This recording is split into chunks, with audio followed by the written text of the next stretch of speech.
வணக்கம் மக்களே. 5 வழி 3 வாசல் 26வது அத்தியாயத்தை பார்ப்போம். வணக்கம் மக்களே.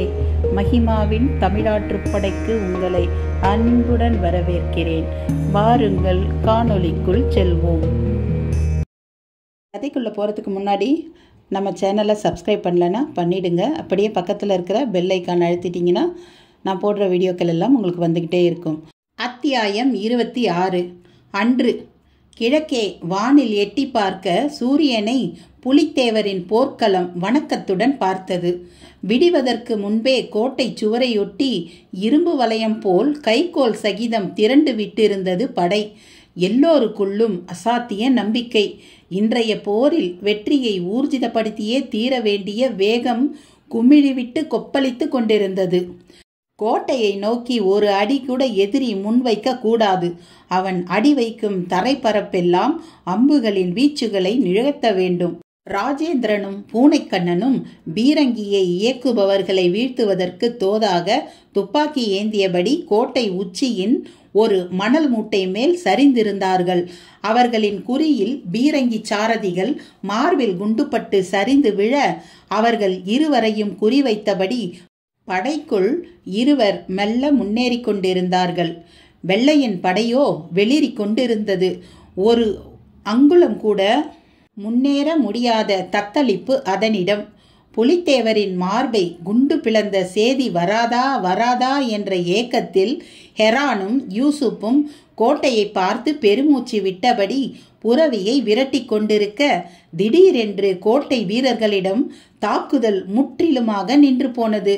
கோட்டை உச்சியின் நடுநாயகமான கொடி பீடம் அருகே யாரோ ஏறுவது போல் தெரிந்தது. உற்று பார்த்தபோது ஏறிய நபரின் கம்பீரத்திலேயே அது பூனைக்கண்ணன் தான் என்பது தெரிந்து போயிற்று. இதுதான் சாக்கு என்று ஒரு பீரங்கி குழல் அவனை நோக்கி தன் மூக்கை நீட்டி திரும்பியவனின் மார்பை ராஜேந்திரனின் துப்பாக்கி குண்டு தரையில் சாய்த்தது. அதே சமயம் கைகள் கட்டப்பட்டு விலங்கிடப்பட்ட நிலையில் வச்சிர நாராயணனும் இன்னும் சில வீரர்களும் கோட்டை முகப்பில் தூக்கி நிறுத்தப்பட்டார்கள். பரங்கி துறையே, நவாபு பிரதிநிதிகளே! கோட்டை உச்சியிலிருந்து பூனைக்கண்ணன் தான் உரக்க கத்தத் தொடங்கினான். உங்கள் சூதும் வாதும் எங்களிடம் பலிக்காது. உங்கள் நரித்தனத்தை எங்கள் புலித்தனம் வேறறுத்து விடும். பார்த்தீர்களா நீங்கள் ஏவிய வீரர்களின் தலைகுனிவை? களம் மிக அமைதியாக அந்த குரலை கேட்கத் தொடங்கியது. வீணாக மோதி சாகாதீர்கள். நாங்கள் எங்கள் திறமையில் பாதியை கூட காட்டவில்லை. பேசாமல் ஓடிப்போய் உயிர் பிழைத்து பாருங்கள். புத்திசாலியாக இருந்தால் பின்வாங்கு. இல்லையேல் நீ பெற்ற அத்தனை வெற்றியையும் சர்வ நாசமாக்கி விடுவோம். பூனைக்கண்ணனின் பேச்சு ஹெரான் காதுக்கு போய் சேர்ந்தபோது ஹெரானின் முகம் அவமானத்தாலும் சோகத்தாலும் பழுத்து வெடித்து விடும் போல தோன்றியது. மாபூஸ் கானும் யூசுப் கானும் தங்கள் நரித்தனத்தின் போக்கில் ஏற்பட்ட தோல்விக்காக குனிந்த தலை நிமிர மாட்டாது கிடக்க ஹெரான் சுதாரித்து கொண்டு நிமிர்ந்தான். படை திரும்பட்டும் என்றான் ஒற்றை வரியில். மக்களே, இந்த இடத்துல ஆசிரியர் ஒரு சிறு குறிப்பு தர்றாரு. புலித்தேவர் பெற்ற இந்த வெற்றி தான் வெள்ளையர்களை வீறு கொள்ள வைத்தது. யாரை வெல்ல வேண்டுமானாலும் அவர்களை தனிமைப்படுத்த வேண்டும் என்பதை புரிய வைத்தது. தனது மேலிடத்துக்கு ஹெரான் தன் தோல்வியை ஒப்புக்கொண்டு 1755 மே 14 ஒரு அறிக்கையை அனுப்பி இதை ஊர்ஜிதப்படுத்தியுள்ளார். 1760 செப்டம்பர் 26 யூசுப் கான் மீண்டும் தாக்கி புலித்தேவரை மடக்கும் வரை அவரது ஆதிக்கத்தை யாராலும் தவிர்க்க முடியவில்லை. இதன் ஆதாரமாம் ஹிஸ்டரி ஆஃப் த மரவாஸ், அதே மாதிரி கணபதி எழுதிய தமிழக வரலாறு நூல். இப்பொழுது கதைக்குள் செல்வோம். படை திரும்பட்டும் என்றான் ஒற்றை வரியில். மாவீரர் புலித்தேவர் வாழ்க வாழ்க! விண்ணதிர முழங்குகிறது வாழ்த்தொலி. புலித்தேவர் அருகே மகிழ்ச்சி திளைப்பில் ராஜேந்திரனும் பூனைக்கண்ணனும்.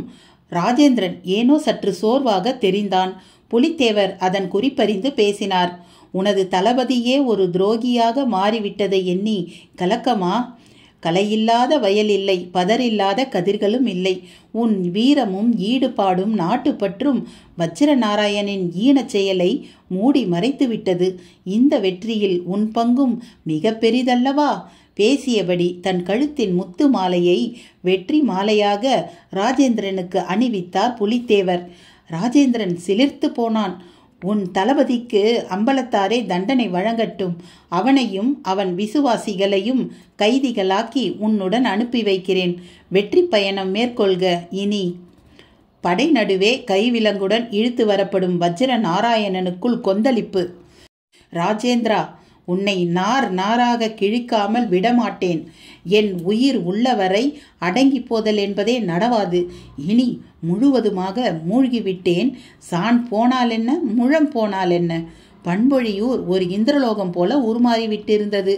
திருமலை கோயிலின் அடிவார சருக்கத்தில் ஊரே திரண்டு விட்டிருந்தது. குடைராட்டினங்கள் வட்டமிட்டு சுழல, நாட்டிய மங்கையர்கள் நடனமாடி திளைக்க, வீர இளைஞர்கள் சிலம்பத்தில் இன்ப மோதல் நிகழ்த்த, எங்கும் திருவிழா கோலம். குதூகலம் என்ற சொல்லுக்கு பொருளாக தெரிந்தால் மீனாட்சி. கழுத்தை நெருக்கிய வெள்ளையன் என்னும் இறுக்கம் நீங்கிய சுதந்திர காற்றை சுவாசிக்கும் உற்சாகம் ஒரு புறம் என்றால், தன் காதலில் சிறந்த ஒரு வீரனை கைப்பிடிக்கும் எண்ணத்தால் விளைந்த செருக்கு மறுபுறம். கனவு ததும்பும் நயனங்களோடு ராஜேந்திரனின் வருகைக்காக மீனாட்சி தவமிருக்கும் இன்பமான வேளையில் ஜம்னாலாலும் அம்பலத்தேவரும் அங்கு பிரவேசித்தார்கள். நண்பரே, இனி என்ன? அடுத்து கெட்டி மேல சத்தம் கேட்க வேண்டியது தானே? மீனாட்சியை பார்த்தபடியே கேட்டார். அதில் என்ன சந்தேகம் நண்பரே? வெற்றி முழக்கம் கேட்டுவிட்டது. ராஜேந்திரனை நான் மாப்பிள்ளையாக அடைய கொடுத்து வைத்திருக்கத்தான் வேண்டும். முகூர்த்த நாள் எப்பொழுது? ஜம்னாலாலின் அந்த கேள்வி முன் அம்பலத்தேவர் சற்று சோர்வாக முகம் தூக்கினார். ஏன் நண்பரிடம் இந்த சோர்வு? சோர்வுக்கு காரணம் நான் இல்லை, மீனாட்சியின் ஜாதகம். தோஷம் இருக்கிறதாம். அப்படியா? ஜாதகத்தை கொண்டு வாருங்கள், நான் கணித்து பார்க்கிறேன். இருவரின் பேச்சும் மீனாட்சியை பெரிதும் சிந்திக்க விட்டிருந்தது.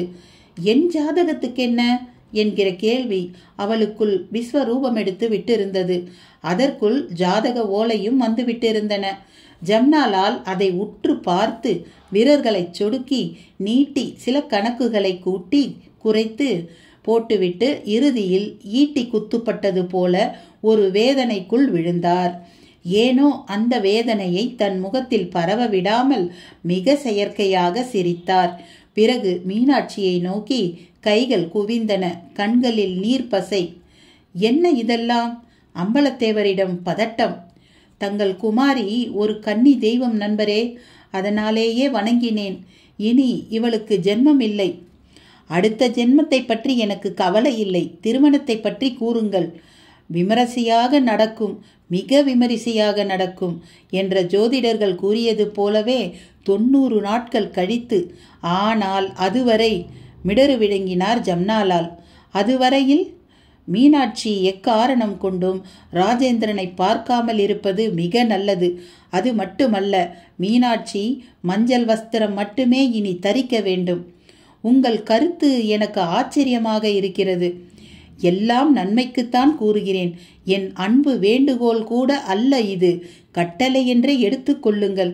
இந்த அன்பு காதலர்கள் என்றும் நன்றாக இருக்க வேண்டும் என்பதில் நான் மிகுந்த சிரத்தை கொண்டவன். ராஜேந்திரன் என் மகனைப் போன்றவன்.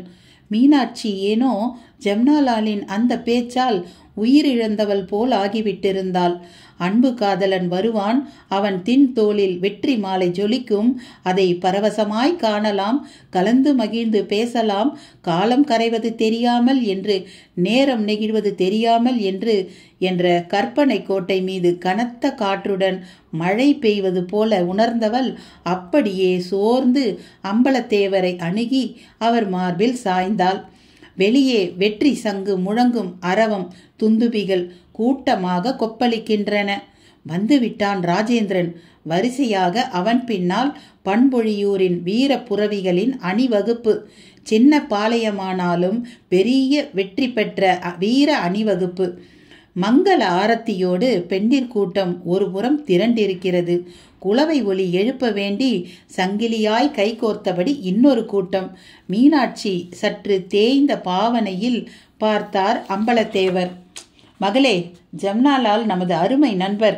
நம் நல்லதற்கே எதையும் கூறுவார், செய்வார். அது குறித்து இப்போது விவாதிக்க அவகாசமில்லை. நீ அவருக்கு மதிப்பளித்து ராஜேந்திரனை காணாதிருப்பாய் என்று நம்புகிறேன். எல்லாம் உங்கள் எதிர்கால நன்மைக்குத்தானே. அம்பலத்தேவரின் அந்த பேச்சை கேட்டு மீனாட்சியால் அங்கு நிற்கக்கூட முடியவில்லை. கண்களில் நீர் பிரவகிக்க அங்கிருந்து விலகி ஓடினாள். தேவருக்கு அதை பார்க்க இதயம் வதைப்பட்டது. ஜம்னாலாலுக்கும் வேதனை தாளவில்லை. எதையோ சொல்ல அவர் நாக்கு தவித்தது. ஆனால் பேசாதே என்று உள்ளுணர்வு தடுத்தது. கூடவே ஒரு எச்சரிக்கை உணர்வு எண்ணமாய் எழுப்பி தேவர் முன் ஒரு அஸ்திரம் போல் நின்றது. நண்பரே, ராஜேந்திரனை வரவேற்ற மறுவினாடியே நீங்கள் அவனை என் வசம் ஒப்படைத்து விடுங்கள். அவனோடு நான் திரிகூடமலைக்கு போய்விட உத்தேசித்துள்ளேன். அவனை நீங்கள் ஒரு வினாடி தனித்து விட்டாலும் அவன் மீனாட்சியை பார்க்க எந்த தடையையும் தாண்டி விடுவான். ஏன் இந்த அவசரம்? மீனாட்சியின் கண்ணிமைக்கு துளி பழுது கூட வரக்கூடாது என்பது அவசியம். வந்தால் எதையோ கூற வந்தவர் அதிகம் பேசிவிட்டது போல் நாவை அடக்கி கொண்டு சுதாரிக்க அம்பலத்தேவர் அதனால் பெரிதும் பாதிக்கப்பட்டது போலானார். நண்பரே, நீங்கள் எதையோ என்னிடம் மறைக்கிறீர்கள் என்றார். எதையும் இல்லை. இன்னும் அரை நாழியில் நாங்கள் திரிகூடமலை கிளம்ப எல்லா ஏற்பாடுகளையும் செய்து விடுங்கள். அந்த மலைத்தளத்தில் நாங்கள் இருக்கும் இடம் மிகுந்த ரகசியமாக இருக்க வேண்டும்.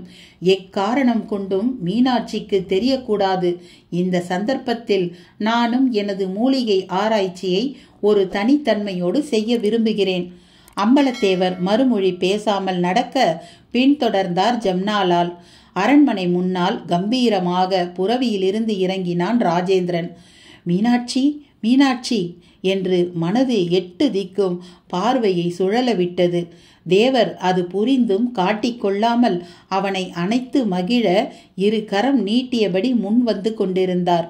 கூட்டமே புலங்காகிதத்தோடு அந்த காட்சியை உற்று பார்க்க ஒருவன் மட்டும் அனற்பழமாய் தெரிந்தான்.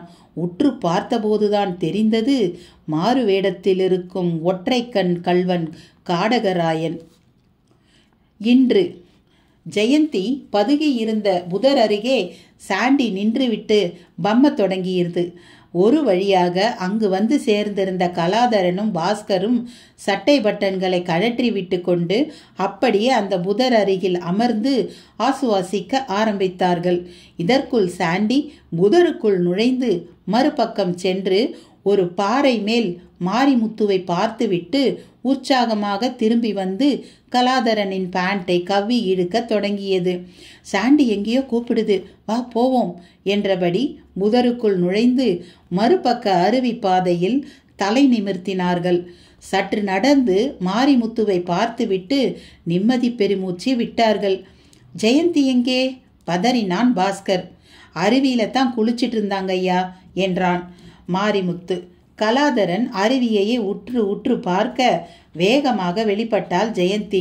கலாதரனையும் பாஸ்கரையும் பார்த்துவிட்டு பரவசப்பட்டு போனாள். ஏய், நீங்க எப்படி இங்க? நெருங்கி வந்தபடியே கேட்டாள். எல்லாம் சாண்டியால தான். ஆமா, நீ என்ன அருவிக்குள்ளேருந்து வர்ற? கலாதரன் வெகு வேகமாக கேட்டான். வெளிப்பக்கம்தான் இது அருவி, உட்பக்கம் ஒரு குகையே இருக்கு கலாதரன். அது மட்டுமல்ல, கும்பிட போன தெய்வம் குறுக்க வந்த மாதிரி அந்த அருவியோட உட்பக்க பாறை சுவர்ல அதிசயமான சில வாசகங்கள். என்ன வாசகம்? 7 கல் பாறையை எட்டியவரே வணக்கம் அப்படின்னு ஆரம்பிக்குது. அப்படியா? அப்புறம் வாங்க உள்ளே போய் பார்ப்போம். அவர்கள் மூவரும் வரிசையாக அருவியை எட்டி நனைந்தார்கள். உடம்பின் நரம்பில் பனிப்புயல் பரவிய சுகம். நடந்த ஓடிய களைப்பெல்லாம் அந்த நீரோடு அடித்து கொண்டு போவது போல் ஒரு பிரமை. உள்ளே நோக்கிய போது பாசி படிந்த பாறை சுவரில் வாசகங்கள் அவர்களை வரவேற்றன. 7 கல் பாறையை எட்டியவரே வணக்கம். 7 கர நாயகியையும் எட்டிவிடுங்கள். அவள் ஏந்திய பெட்டி உங்களுக்கு வழிகாட்டும். பின்னர் உலகுக்கே வழிகாட்டும். பாறை மேலிருந்து பயமின்றி அருவி போல் சரிந்து விழுங்கள். பாதை தெரியும். வாவ்! வாய்ப்பிழந்தான் கலாதரன். இதுக்கும் 7 கல் பாறைக்கும் என்ன சம்பந்தம் கலாதரன்? ஜெயந்தி ஈரமான தன் உடலை நிமிர்த்தியபடி கேட்டாள். 7 கல் பாறையில் இந்த இடத்தை பற்றிய துப்பு இருக்கணும். சோ அங்க போய் அதை தெரிஞ்சிருந்தா தான் இங்க வர முடியும். ஆனா நாம என்ன ஏதுன்னே தெரிஞ்சிக்காமலேயே இங்க வந்துட்டோமே. அங்கத்தான் நாம அதிர்ஷ்டம் பண்ணி இருக்கோம். கலாதரனின் விளக்கம் முற்று பெற்ற அதே சமயம் அருவிச்சருவில் நடைந்தபடி மாரிமுத்து நெருங்கிவிட்டிருந்தான் சாண்டியுடன். ஏய், என்னையா நீ? எதுக்கு உள்ள வந்த? வெளியவே நிக்கிறதுக்கு என்ன? வெளியே வேற யாரோ வர்ற சத்தம் கேக்குதுங்க. அப்படியா? பாஸ்கர் நீர் சரிவுக்கு வெளியே தலையை நீட்டிய போது எதிரே தெரியும் பாறை மேட்டின் மேல் முத்தங்கி தெரிந்தான். அவன் கால் மாட்டில் சோர்வாக சம்பத்தும் திவாகரும் உட்கார்ந்திருந்தார்கள். இதோ பாருங்க, எனக்கு தெரிஞ்சு இதுதான் இந்த மலை மேல இருக்கிற வத்தாத அருவி. சித்திர வைகாசில கூட நூலா தண்ணி கொட்டிக்கிட்டு இருக்கும். இந்த பக்கமா தான் அந்த கோயிலுக்கு போகணும். முத்தங்கி சொல்லிவிட்டு பெருமூச்சு விட்டான். காய்ந்த சுரைத்தண்டை எடுத்து ஒரு சிறு துண்டு ஒடித்து பீடியாக இதழில் சொருகினான். கச்சாங்கல்லை எடுத்து பாறையில் உருசி சிதறிய தீப்பொறியில் அனாயசயமாக சுரைபீடியை பற்ற வைத்தான். அப்போது திவாகர் பெரிதாக கத்தினான். இந்த பக்கம் வேற யாரோ முந்தியே வந்திருக்காங்க. அதை பாருங்க, ஏகமா காலடித்தடங்கள். சம்பத் சட்டென்று சுதாரித்தான். முகத்தில் கலவரத்தின் ஆடுபுலியாட்டம். கைவசம் சட்டென்று துப்பாக்கியை எடுத்துக்கொண்டவன் அந்த தடங்களை பின்தொடர்ந்து அருவியை நோக்கி வரத் தொடங்கினான். ஒரு சிலை போல் மூச்சு விடாமல் கலாதரனும் மற்றவர்களும் அருவி நீர் திரைக்கு பின்னால் மறைவாக நின்று கொண்டிருந்தார்கள். சாண்டியின் விழிகளில் அசாத்திய வெறி. கலாதரன் அதன் கழுத்து பெல்ட்டில் தன் கையை வளைத்தபடி இழுத்து பிடித்து கொண்டிருந்தான். விட்டால் அது சம்பத்தை பிடுங்கி குதற தயாராக இருந்தது. டேய், இது அந்த கலாதரன் குரூப்போட காலடிகளா இருக்குமோ? துப்பாக்கி நுனி குழலால் தாடையை சொரிந்தபடி கேட்டவனை மிக நெருங்கி வந்த திவாகர் ஆமோதிப்பாக பார்த்தான். இருக்கலாம், ஆனா அவங்க இந்த இடத்துக்கு வர சந்தர்ப்பமே இல்லைங்களே. நீங்க போட்ட போடுல காலில் குண்டு காயத்தோட இந்நேரம் இந்த மலையில எங்கேயாவது முணங்கிக்கிட்டுல இருக்கணும். அது மட்டும் இல்லடா, அந்த பொண்ணை நம்ம ஆளுங்க இந்நேரம் கடத்திக்கிட்டு போயிருப்பாங்க. ராமாயணத்து ராமன் சீதைக்காக லோலோன்னு அலைஞ்ச மாதிரி அவளுக்காக இந்த மலையில அவங்க அலைஞ்சாகணும், அலைஞ்சிக்கிட்டு இருக்கணும். வேற யாருடா இங்க வந்திருப்பாங்க? பளிங்கனுங்களே யாராச்சும் குளிக்க வந்திருக்கலாம். யோ முத்தங்கி, வாயா இங்க. உங்க ஆளுங்க இந்த பக்கம் சகஜமா வருவாங்களா? இந்த தலைமுறை பசங்க தப்பு பண்றதுக்காகவே கண்ட இடங்களுக்கு போகுதுங்க. இங்க கூட வந்திருக்கலாம். தப்பு பண்ணவா? அட ஆமாங்க, புதற்கண்டா பொம்பளை ஆளுகளோட ஒதுங்கிடுவாங்க என்றான் சற்று வெட்கமாக. வெளியே அவர்கள் பேச பேச உள்ளிருக்கும் கலாதரன் காதில் லேசாக சில வரிகள் விழுந்தன. சில வரிகள் அருவி சத்தத்திலேயே அமுங்கி போயின. இதுதான் சாக்கு என்று அவன் மார்பின் மேல் ஒரு புறா குஞ்சை போல் முண்டிக்கொண்டிருந்தாள் ஜெயந்தி. அவனின் உஷ்ணமான மூச்சு அவளது உடலை சலைய செய்வது போல அவன் அணைப்பில் கதகதப்பாக இருந்தாள். பரபரப்பான அந்த நேரம் மிக பிடித்து போய்விட்டிருந்தது. அவனுக்கு இப்படிப்பட்ட அபாயமான இடங்களில் பெண்ணொருத்தி கூட இருந்தால் இப்படியெல்லாம் கூட சுகங்கள் கிடைக்க வழி இருப்பது புரிந்து போயிற்று. இப்படியே நின்னுட்டா எப்படி? நீர் போர்வையை விலக்கி பார்த்தால் விஷயம் தெரியுங்கிற 7 கல் பாறை வார்த்தைக்குத்தான் அர்த்தம் உங்களால் கண்டுபிடிக்க முடியல. அந்த கோவிலையாவது சட்டு புட்டுன்னு கண்டுபிடிங்க. இப்போது வெளியே திவாகர் பேசுவது துல்லியமாக உள்ளே நிற்கும் பாஸ்கர் காதில் விழ அவன் சிலிர்த்து போனான். கலாதரன், அவங்க சொன்னதை கேட்டிங்களா? நம்ம கிட்ட போட்டோ இருக்கு, நமக்கு தெரியும். அவங்க கிட்ட எதுவுமே இல்லையே, எப்படி வந்தாங்க இவ்வளவு தூரம்? அப்போது பாஸ்கரின் கேள்விக்கு விடை தருவது போல பாக்கெட்டில் கையை விட்டு அந்த போட்டோக்களை வெளியே எடுத்து அவற்றை வெறித்தபடி பார்த்தபடி நிற்கத் தொடங்கினான் சம்பத். கலாதரன், நம்ம கிட்ட இருக்கிற போட்டோக்கள் அவன் கையிலையும் இருக்கு. கலாதரனும் ஜெயந்தியும் காலில் பூரான் ஓடியது போல் சிலிர்த்து நிமிர பாஸ்கர் பார்வை உடனேயே மாரிமுத்து வைத்திருக்கும் பேக்கின் மேல் ஓடியது. யோ, அந்த போட்டோங்க இதுல தானே இருக்கு. மறு பேச்சு பேசாமல் ஜிப்பை விலக்கி போட்டோ கட்டை சற்று ஈர கையோடு வெளியே எடுத்து காட்டினான் மாரிமுத்து. போட்டோக்கள் நெகட்டிவ்கள் எல்லாம் இப்ப நம்ம பேக்கில் இருக்கும்போது அவன்கிட்ட எப்படி போனது போட்டோஸ்? கேள்வியோடு இவர்கள் மல்லு கட்ட சம்பத் அங்கிருந்து நகர்ந்து விட்டிருந்தான். திவாகர் கூட குளித்துவிட்டு போகலாம் என்றதற்கு சம்பத்திடம் இலக்காரமான சிரிப்பு. உங்களை பிக்னிக் போகவா மலைக்கு அனுப்பினேன்னு நம்ம பாஸ் கேட்டு ஒன்று சாத்துன்னு சாத்திடுவார். வாங்க அந்த கோயிலை போய் தேடுவோம், எங்கே போயிட போகுது என்றபடி நடக்க ஆரம்பித்து அந்த பாறை மீது ஏறினான். உள்ளே கலாதரன் கேட்டான், ஜெயந்தி, நீ எப்படி இந்த இடத்தை கண்டுபிடிச்ச? நடந்தது முழுவதையும் அவள் சொல்ல, அதே சமயம் சம்பத்தும் திவாகரும் முத்தங்கியும் தெரிந்தோ தெரியாமலோ அருவி பாறையில் எழுதியிருந்தபடியே மேலிருந்து கீழே அருவி போல் சரிந்து இறங்கி கொண்டிருந்தார்கள். போச்சுடா! மெல்ல வெளியே எட்டி பார்த்த பாஸ்கர் அதை பார்த்து கத்தியே விட்டான். அத்தியாயம் 27. அன்று அந்த கூட்டத்தில் காடகராயனை சற்றும் எவரும் எதிர்பார்த்திருக்க இயலாது.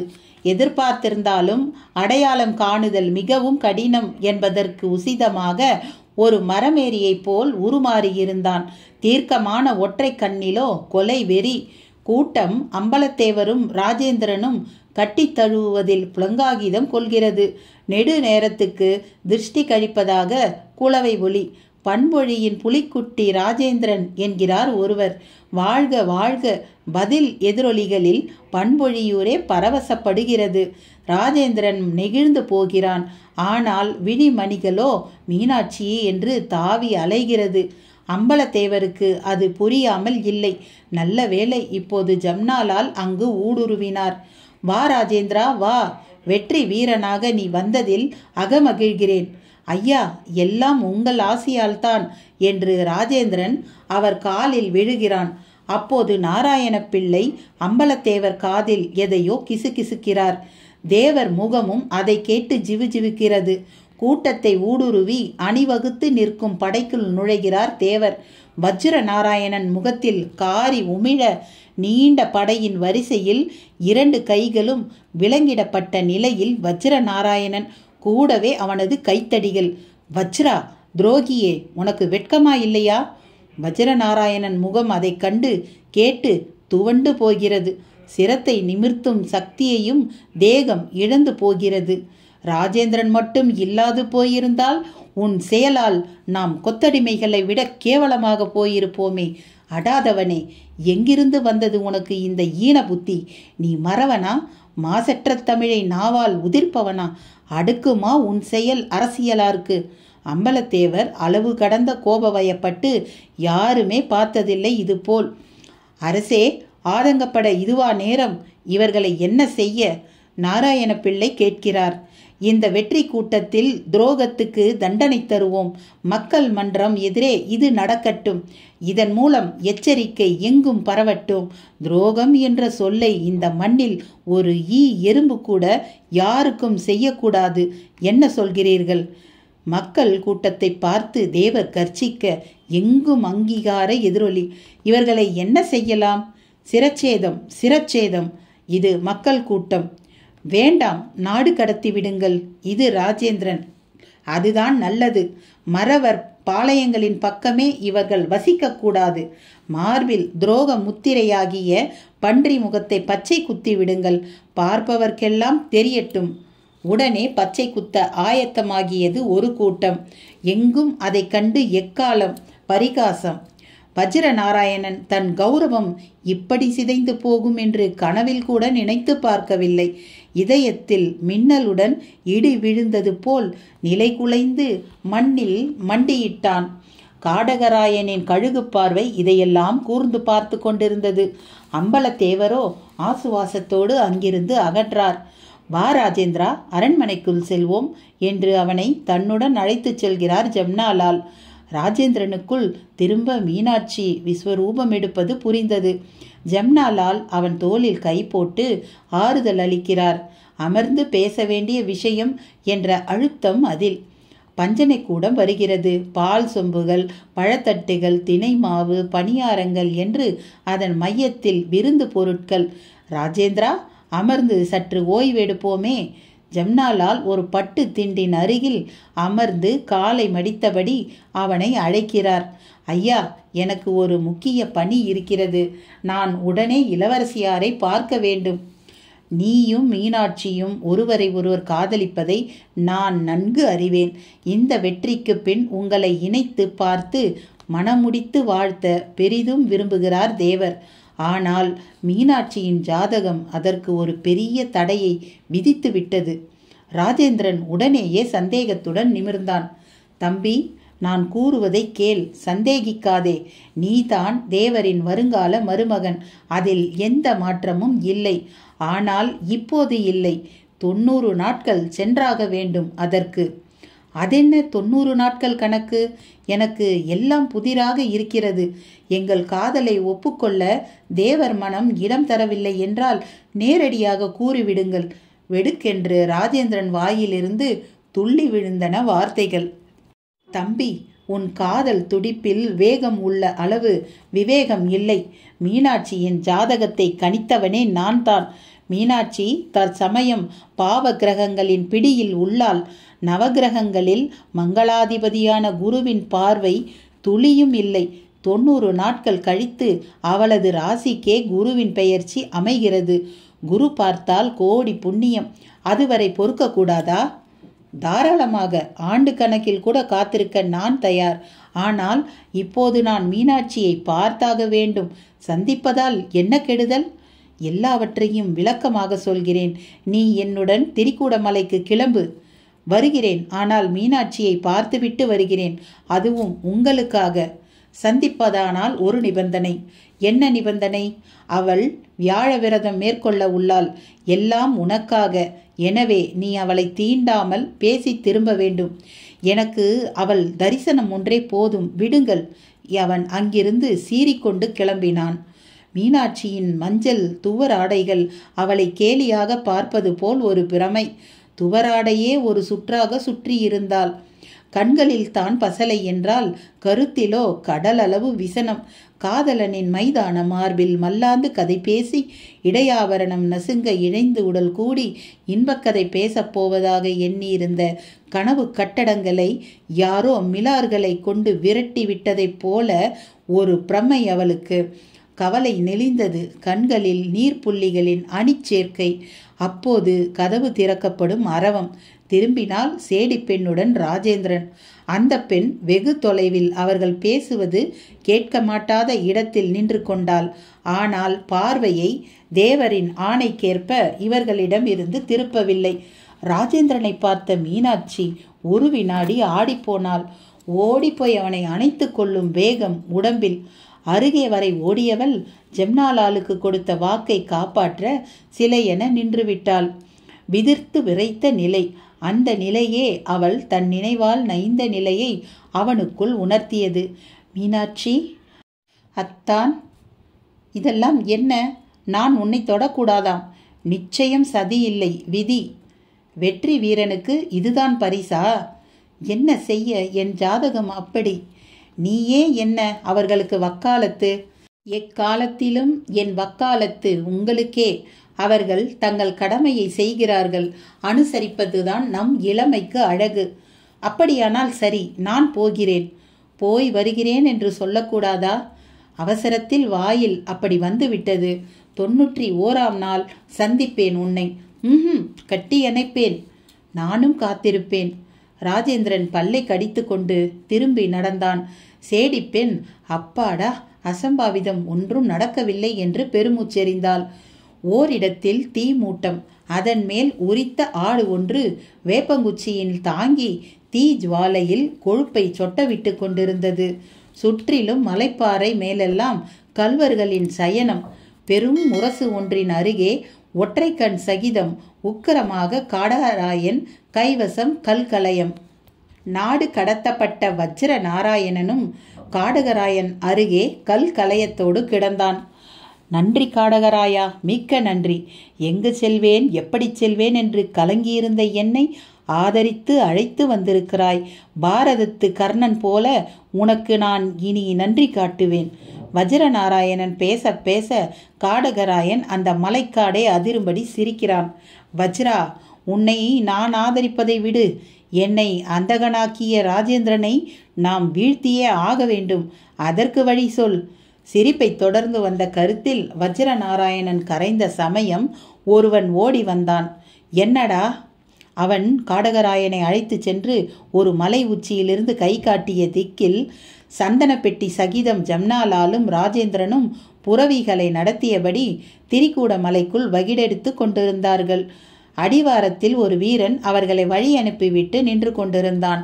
அடுத்த வினாடியே தேர்ந்த 20 புரவிகளின் மீது 20 கல்வர்கள் ஏறிக்கொள்ள ஒரு வெள்ளை புரவியில் காடகராயன் தாவி ஏறினான். வஜ்ர நாராயணனுக்கு கருத்த புரவி ஒன்று காத்திருந்தது. கல்வர்கள் கைகளில் கட்டாரிகளை, வில்லம்புகளை, வட நார்கயிற்றை, வஜ்ர கோலத்தை, மரக்கோடாலிகளை என்று சகல ஆயுதங்களையும் அள்ளி கொண்டு விட்டிருந்தனர். காடகராயனின் இடுப்பு கச்சில் கம்பீரமாக தென்பட்டது குண்டு நிரப்பப்பட்ட துப்பாக்கி. குதிரையின் குளம்புகளில் புழுதி சந்தை ஜென்மமெடுக்க இடைப்பட்ட தாவரங்கள் ஜீவனை விட ஆக்ரோஷ ஓட்டமெடுத்தது அந்த கூட்டம். நாம் இப்போது எங்கு போய்கொண்டிருக்கிறோம்?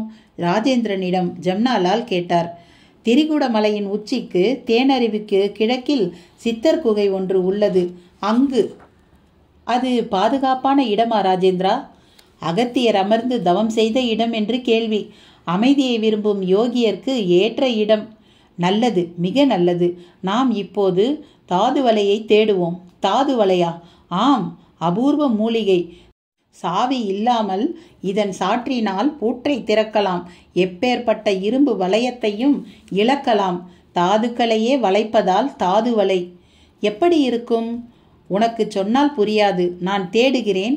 அந்த அபூர்வ மூலிகையை மாலை சூரிய ஒளியால் தேடுவோம். வா. புரவிகள் சற்று இளைப்பாரட்டும். பேசிக்கொண்டே ஜம்னாலால் சந்தனப்பெட்டி சகிதம் அந்த மலைத்தரையில் கண்களை துழவவிட காதுகளில் தூரத்து குதிரைகளின் குளம்படி சத்தம் மெல்ல கேட்கத் தொடங்கியது. முகத்தில் படம் எடுத்த நாகத்தின் விருட்சிப்பு. ராஜேந்திரனும் அதை கேட்டு விருட்சி அடைந்தான். சட்டென்று ஒரு மரத்தின் மேலேறி பார்த்தபோது கல்வர்களின் தேர்ந்த புரவிகள் மலைப்புதர்களை குடைந்து மேலேறி வருவது தெரிந்தது. ஐயா, காடகராயன் கூட்டம்தான் நம்மை சுற்றி வளைப்பதாக கருதுகிறேன். வந்துவிட்டது பேராபத்து. நம்மால் பாதிக்கப்பட்ட அவன் ஆக்ரோஷமாக வருகிறான். நாம் உடனே தப்பித்தாக வேண்டும். ஜம்னாலால் அதை கேட்டு பதறிப்போனார்.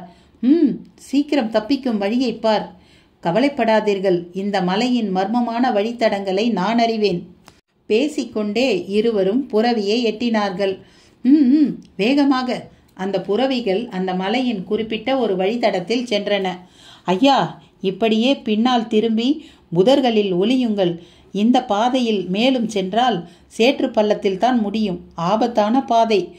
வருபவர்கள் இதில் சென்று விழுந்து சாகட்டும். இருவரும் புரவியோடு கூடி அப்படியே பின்னால் திரும்பி அருகாமை ஆவாரம் புதர் அருகே பதுங்கினர். சுற்றி வளைத்த கல்வர் கூட்டமும் சரியாக அங்கு வந்து குளம்படிகளை பார்த்துவிட்டு அந்த ஆபத்தான பாதையில் பிரவேசிக்க, இளவரசி, இளவரசி, திரிகூடமலை நோக்கி சென்றுள்ள நம் ராஜேந்திரனாரையும் அந்த வடக்கத்திக்காரரையும் காடகராயனின் கூட்டம் வளைத்துள்ளதாம். அவர்கள் உயிர் பிழைப்பது அரிதென்று தெரிய வந்துள்ளது. மீனாட்சி அதை கேட்டு இடித்தாங்கினாள். உனக்கு யார் சொன்னது? அவர்களை வழி அனுப்பச் சென்று திரும்பியிருக்கும் நமது வீரன். அரண்மனைக்கு வெளியே மாடம் வழியாக அவள் காட்டிய திக்கில் அந்த புரவி வீரன் தென்பட்டான். மீனாட்சி அரண்மனை வளாகங்களில் அவனை நோக்கி ஓடிச் சென்றாள். இளவரசியை கண்டு கீழே இறங்கி நின்றான் வீரன். வீரனே, இவர்கள் கூறுவது உண்மையா? என்னவர்க்கு ஆபத்தா? ஆம் தாயே, எத்தனை பெரிய வீரனாக இருந்தாலும் இந்த முறை அந்த வெறி பிடித்த கூட்டத்திடமிருந்து தப்பித்தல் சாத்தியமில்லை என்று அறிகிறேன். நம் படையை அனுப்பினால் காரியம் கெட்டுவிடும். உங்களால் ஒரு கால் முடியலாம். தளபதி வஜ்ரநாராயணன் இப்போது அவர்கள் பக்கம். நீங்கள் சொன்னால் அவன் கேட்கக்கூடும். ஆனால் அதற்குள் எந்த அசம்பாவிதமும் நிகழ்ந்து விடாமல் இருக்க வேண்டும். மீனாட்சியோ சிவந்து விட்டிருந்தாள். கண்களில் கோபக்கனி. புரவியில் தாவி ஏறினாள். வீரர்களிடம் விதிர்ப்பு. அந்த மஞ்சள் தேவதையின் மேலாடை காற்றில் சடசடக்க சிவந்த புரவி சீரத் தொடங்கியது. செய்தி அறிந்து அம்பலத்தேவர் வரும் முன் மீனாட்சியின் புரவி வெகு தூரம் சென்று விட்டிருந்தது. எதிரே பிரம்மாண்ட திரிகூட மலை சரிவு. இன்று அந்த பாறை மேட்டின் மேலே இருந்தபடி ஒரு அருவி போல் சரிந்து விழுந்த சம்பத்தும் திவாகரும் முத்தங்கியும் முழி முழி என்று முழித்தபடி சுற்றி சுற்றி பார்த்தார்கள். இந்த சரிவுக்கு அப்பால போனா ஒரு கால் அந்த கோயிலுக்கு வழி தெரியுமோ என்னவோ. முத்தங்கி பேசியதை தொடர்ந்து சம்பத்தின் பார்வை சரிவை சளைத்தெடுத்தது. ஒரு ஆளையே தலைக்குப்புற தள்ளிவிடக்கூடிய சரிவு. நடுவில் பிடித்து கொள்ள ஊன்றி நிற்க இயலாத மாதிரி வழவழப்பான சரிவு. கயிற்றை கட்டிக்கொண்டு இறங்க கைவசம் கயிறோ இதர சாதனங்களோ இல்லாமல் வந்துவிட்டது அப்போதுதான் தெரிந்தது. ஏ முத்தங்கி, அப்படி போகணும்னா கயிறு கபடா எல்லாம் வேணுமையா? ஏன் குடிசையில போய் கொண்டு வரவா? நாங்களும் வரோம், இங்கே உட்கார்ந்துக்கிட்டு நாக்கையா வழிக்க. அவர்கள் பின்னடைந்து வந்த வழி திரும்ப தயாரானார்கள். அதுவரை அவர்களையே பார்த்து கொண்டிருந்த பாஸ்கரும் கலாதரனும் நிம்மதி பெருமூச்சு விட்டார்கள். ஏன் திரும்பிட்டாங்க? ஜெயந்தி கிசுகிசுப்பாக கேட்டாள். கலாதரன் மேல் சரிந்த நிலையை விலக்கி கொண்டிருக்கவில்லை. அவர்களால் அந்த சரிவுல இறங்க முடியலன்னு நினைக்கிறேன், அதான் திரும்பி இருப்பாங்க. நமக்கு கவலை இல்லை கலாதரன், கயிறு இருக்கு, என்கிட்ட கிரானைட் ஷூவும் இருக்கு, சேஃப்டி பெல்ட்டு, கவரில் ரிங்குன்னு சகலமும் இருக்கு. என்சிசியில் மலை ஏறின அனுபவம் கூட இருக்கு, நாம போய் பார்த்துடுவோம் என்றான் பாஸ்கர். அவசரப்படாதே, அவங்க பார்வையில் பட்டுடக்கூடாது, திரும்ப அவங்க வந்தாலும் வரலாம் என்றான் கலாதரன். அவர்கள் புதரை குடைந்து மறுபக்கம் சென்று போய் கொண்டிருப்பது ஊர்ஜிதமானவுடன் மூவரும் வெளிவரத் தொடங்கினர். தெப்பமாக நனைந்துவிட்ட ஈர உடலை பாறை மேல் சரித்து உஷ்ணம் தேடினர். சேலை முந்தானையை இறுக்கி பிழைந்தாள் ஜெயந்தி. முன்புறத்து ரவிக்கையின் வீ கட்டிங்கில் அவளது அழகு பொங்கி எழ அதை பார்க்க கலாதரன் தீப்பற்றிய கந்தகமானான். கால் பாகத்து புடவையை கொசுவத்தையும் சேர்த்து முழங்கால் வரை தூக்கி பிழிந்தாள். பிரம்மன் அந்த காலை சிருஷ்டிக்க நிச்சயம் வெகுநேரம் எடுத்துக்கொண்டிருப்பான் என்னும் எண்ணம் கலாதரனுக்குள் மேலோங்கியது. பாஸ்கரும் மாரிமுத்துவும் அந்த பாறை மேட்டை எட்டி சரிவை கணக்கெடுத்து கொண்டிருந்தார்கள். எங்கே கயிற்றை கட்டி எப்படி இறக்குவது என்ற மும்முரத்தில் மூக்கில் வியர்வை. ஈரம் சொட்ட சொட்ட நின்ற கலாதரனின் தலைமுடியை தன் முந்தானையாலேயே துவட்டி விட்டாள் ஜெயந்தி. இதுக்காகவே இன்னொரு தடவை தலையை நனைக்க போறேன் என்றான் அவன். எதுக்காக என்றாள் அவள். இவ்வளவு சமீபத்தில் இருக்கிறையே, அதுக்காகத்தான். அவள் அப்போது தான் அதை உணர்ந்தவளாக சட்டென்று சேலை முந்தானையை உதறி வேகமாக உடுத்தி கொண்டாள். முகத்தில் சிவப்பு வர்ணத்தை இதயம் இரத்தத்தை கொண்டு பம்ப் செய்து வெட்கம் வெட்கம் என்று சமிக்ஞை செஞ்சது. ஊடே நுழைந்தது பாஸ்கரின் குரல். கலாதரன், கயிற்றை கட்டிவிட்டு இறங்க ரொம்ப ரொம்ப தோதாயிருக்கு சூழ்நிலை. கமான், காரியத்தில் இறங்குவோம். கலாதரன் அவனை ஒரு கரடியைப் போல பார்த்தான். பின்னர் அரைமனதாக அவனை நெருங்க பாஸ்கர் கயிற்று சுருளை கையில் எடுத்துக்கொண்டு ஒரு பாறை தீண்டில் வளைத்து கட்டிவிட்டு கயிற்றை சுண்டி இழுத்த போது காத்திருந்த மாதிரி கண்ணில் பட்டது ஒரு சிகரெட் லைட்டர். வேகமாக அதை எடுத்து பார்த்த அவனுக்கு தூக்கி வாரி போட்டது. லைட்டரில் ராம்நாத் என்ற ஸ்டிக்கர். கலாதரன், இதை பார்த்தீங்களா? இது அப்பாவோட லைட்டர். இது இங்கே எப்படி வந்தது? அவன் புருவத்தில் லேசான வளைசல், முகத்தில் புதிய எண்ணங்களின் விளைச்சல். ஒருவேளை சம்பத் இங்கே இருந்தப்போ அவங்கிட்ட இருந்து விழுந்திருக்குமோ? அப்படின்னா சம்பத்கிட்ட இது எப்படி வந்திருக்கும்? ஒரு யூகம்தான். அதே சந்தர்ப்பத்தில் ப்ரொஃபஸர் சாகாம கூட இருக்கலாமா? நிஜமாவா? பாஸ்கர் துள்ளி எழுந்து கலாதரனை ஆசையாக பார்த்தபடி கேட்டான். ஜெயந்தி, இங்க வா, ஒரு சர்ப்ரைஸ். அவளை கூவி அழைத்தான் பாஸ்கர். அவளும் நெருங்கினாள். லைட்டரை பார்த்துவிட்டு கண்களை அகட்டி விரித்தாள். பாஸ்கர், இது அப்பாவோட லைட்டர் தானடா, இங்கே எப்படிடா? அதான் புரியல. அப்படின்னா அப்பா உயிரோடு இருக்காரோ? இருக்கலாங்கிறது தான் கலாதரன் அபிப்பிராயம். இதற்குள் கலாதரனுக்கு ஒரு எண்ணம் தோன்றவே சாண்டியை அழைத்து லைட்டரை அதன் முன் நீட்டினான். அது முகர்ந்து பார்த்துவிட்டு சம்பத் சென்ற பக்கம் போகாமல் பாறை சரிவு பக்கம் ஓடியது. சரிவின் முடிவில் அதன் எல்லை வரை போன அது திரும்ப ஓடி வந்தது. என்ன சொல்லுது சாண்டி? சரிவு பக்கமாக அது போறதை பார்த்தா இந்த லைட்டருக்கு உரிய நபர் சரிவு பக்கம் போயிருக்கணும். ஐயோ, நீங்க போய் பாருங்களேன், அப்பா ஒருவேளை சரிவில் இறங்கி போயிருக்கலாம். ஸ்டூபிட், இறங்கி போக முடியற சரிவா இது? எந்த ஆதரவும் இல்லாம இறங்கினா மேலே போய் சேர வேண்டியது தான். கலாதரன், பேசாம நாம இறங்கித்தான் பார்ப்போமே. பாஸ்கர் கயிற்றை பிடித்து கொண்டு சர்வ ஆயத்தங்களுடன் இறங்க ஆரம்பித்தான். ஜாக்கிரதைடா, ஜெயந்தி கத்தினாள். மாரிமுத்து எழுந்து வந்து எட்டி பார்க்க சாண்டி வாளை குலைத்தபடி வெறிக்க கலாதரன் கயிற்று முனையில் கவனமாக நின்று கொள்ள தத்தி தத்தி ஒரு தவளையைப் போல அவன் கீழே இறங்க தொடங்கினான். சற்று நேரத்தில் கலாதரனின் கண்களை விட்டே பாஸ்கரன் மறைந்து விட்டிருந்தான். கயிற்றின் அசைவில் அவன் தொடர்ந்து இறங்குவது மட்டும் தெரிந்தது. பாஸ்கர் சரிவின் முடிவை எட்டிய போது இடுப்பளவு நீர் அங்கு தேங்கியிருந்தது. நீரில் நடந்து மேலேறி ஒரு புல்வெளியை எட்டிய போது அதிசயமாக அங்கு சில பூச்செடிகள். புல்வெளி ஒரு குகை வாசல் வரை நீண்டிருந்தது. அங்கிருந்து பார்க்கும்போது அந்த மலையின் மற்ற பகுதிகள் பளிச்சென்று தெரிய அங்கு வர வேறு வழிகள் இருப்பதும் அந்த வழித்தடங்களில் பாறைகள் உருண்டு மரித்து கொண்டு கிடப்பதும் தெரிந்தன. குகை வாசலில் காட்டு செடிகளின் கும்மாளமான வளர்ச்சி. அவற்றை விலக்கி கொண்டு உள்ளே எட்டி பார்த்தபோது பாஸ்கருக்கு புல்லரித்தது. மிரட்டும் முட்டை விழிகளோடு சூளம் தாங்கிய காளி சோபை இழந்து தெரிந்தாள். பாஸ்கர் உடனேயே உற்சாகமானான். கலாதரன், நான் கண்டுபிடிச்சிட்டேன், கமான் சீக்கிரம் வாங்க. கழுத்தை வளைத்து உயர்த்தி சத்தமாக கத்தினான். சத்தம் அநியாயத்துக்கு எதிரொலித்து கலாதரனின் காதுகளுக்கு போய் சேர்ந்தது. அவனும் துரிதமாக இறங்க ஆரம்பித்தான். அத்தியாயம் 28. அன்று விண்ணை முட்டும் திரிகூடமலையின் உச்சாணி விளிம்புகளில் மேகங்களின் விளையாட்டு அழகுக்கான அணிவகுப்பாய் தென்பட்ட அந்த மலை மேடுகளில் ஆபத்தின் ஆடு புலியாட்டம் ஒன்று நடப்பதை புரவியில் விரையும் மீனாட்சியால் எண்ணிக்கூட பார்க்க இயலவில்லை. மீனாட்சி தேவியார் விரத காலத்தில் தன்னந்தனியாக திரிகூடமலைக்கு கிளம்பி சென்று விட்டார் என்கிற செய்தியோ அரண்மனையின் அத்துமெத்த இடங்கெல்லாம் பயணம் செய்து கொண்டிருந்தது. செய்தி அறிந்த அம்பலத்தேவர் தனது சிம்மாசனத்தின் மேல் பித்து பிடித்தவர் போல விழுந்து விட்டார். செண்பகநாச்சியாரோ புலம்பலில் துடிக்கத் தொடங்கிவிட்டார். ராஜேந்திரன் நினைத்தபடியே அந்த புதைகுழிக்கு இட்டு செல்லும் முதல் பாதையில் பாதிக்கும் மேலான கள்ளர்கள் விரைந்து சென்று அகண்ட புதைகுழி பள்ளத்தில் விழுந்து விட்டிருந்தார்கள். மறுபக்கமாக சுற்றி வளைக்கத் தொடங்கிய கூட்டத்தின் கண்களிலோ அப்போது கவிழ்ந்த இருட்டு கண்ணாமூச்சி ஆடத் தொடங்கியிருந்தது. புரவியையும் மண்டியிடச் செய்து கள்ளர்களுக்கு போக்கு காட்டி பதுங்கியிருந்த ராஜேந்திரனும் ஜம்னாலாலும் அந்த இருட்டினூடே உற்சாகமாக கிளம்பிவிட்ட சில்வண்டு சத்தத்தினூடே மெல்ல நிமிர்கின்றனர். புரவிகளின் குளம்படி சத்தம் இங்கு மங்குமாக கேட்பது காதில் விழுகிறது. ஐயா, அடுத்து என்ன செய்ய? இந்த இரவில் நாம் எப்படியும் இந்த மலையை விட்டு நீங்கிவிட வேண்டும்.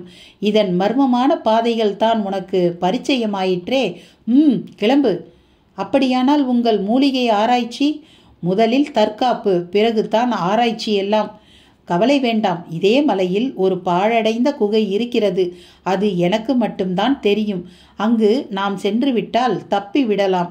அப்படியானால் முதலில் அதற்கு வழியை பார். இனி இந்த புரவிகளோடு நடமாட நம்மால் முடியாது.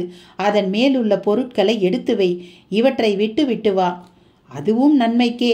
மலையிலிருந்து இறங்கிவிட்டால் என் புரவிக்கு பண்பொழியூரின் வழித்தடம் நன்கு பரிச்சயமான ஒன்று. அதன் கடிவாளப்பட்டியில் ஓலையை கட்டி பண்பொழிக்கு நாம் இந்த இக்கட்டு குறித்து செய்தியை கூட அனுப்பலாம். முதலில் அதை செய். எப்படியாவது அடிவாரம் வரை சென்று விட்டு வா. எனக்கும் உடனடியாக சற்று தனிமை தேவைப்படுகிறது. நடுவில் உங்களை எதிரிகள் தாக்கினால் என் வர்மமும் தியானமும் என்னை காப்பாற்றும். நீ புறப்படு. நான் இதே புதரில் தியானத்தில் இருப்பேன். ராஜேந்திரன் நிமிர்ந்தான். புரவியை தட்டி எழுப்பி ஜம்னாலானின் புரவியை தன் புரவியோடு சேர்த்து கட்டிவிட்டு மிக மெல்ல நடையிடத் தொடங்கினான். கள்ளர்கள் முற்றிலுமாக ஒழிந்து விட்டது போல் ஒரு அமைதி. காட்டருவியாய் வந்து தாக்கியவர்கள் இப்படி காணாமல் போனார்களே. பதுங்கி தாக்கும் உத்தேசமோ? இல்லை, புதைகுழி பாதை அத்தனை பேரையும் பலி வாங்கி விட்டதா? நடையிடும் ராஜேந்திரனுக்குள் கவலை மிகுந்த எண்ணக்குமிழுகள். அடர்ந்த புதர்கள் ஓரமாக பதுங்கி பதுங்கி அவன் இறங்க அந்த வாயில்லா ஜீவன்கள் அவனுக்கு மிகவும் ஒத்துழைத்தன. ஒரு வாராக அடிவாரத்தின் சமதளத்தை தொட்டுவிட்டது அவனது கால்கள். தேய்ந்து வரும் நிலவின் மெல்லிய ஒளியில் எதிரே ஓர் ஒற்றையடி பாதை. சாரை பாம்பாக வளைந்து அது பண்பொழியை குறிவைத்து படுத்து கிடக்க அதன் கண்ணு கெட்டிய தொலைவில் ஆவேசமாக ஒரு புரவியும் அதன் மேல் யாரோ வருவதும் ராஜேந்திரனுக்கு தெரிந்தது. திடுக்கிட்டு ஒரு பாறையின் பின்னால் போய் ஒளிந்தவன் அந்த புறவி தன்னை வெகுவாக சமீபித்து விட்டது கண்டு கூர்மையானான். மீனாட்சி தான் அதிலிருந்து கீழே இறங்கியவள். முதலில் தெளிவாக புலப்படாவிட்டாலும் பின்பு அவள் முகம் தீர்க்கமாகவே தெரிந்துவிட்டது. அந்த மங்கள முகத்தை பார்த்த மாத்திரத்தில் மின்னல் ஒன்று தன்னை தாக்கிவிட்டது போல் ஒரு உணர்வு ராஜேந்திரனிடம். மீனாட்சி என்று கூவியபடி மறைவிலிருந்து நிமிர்ந்தான்.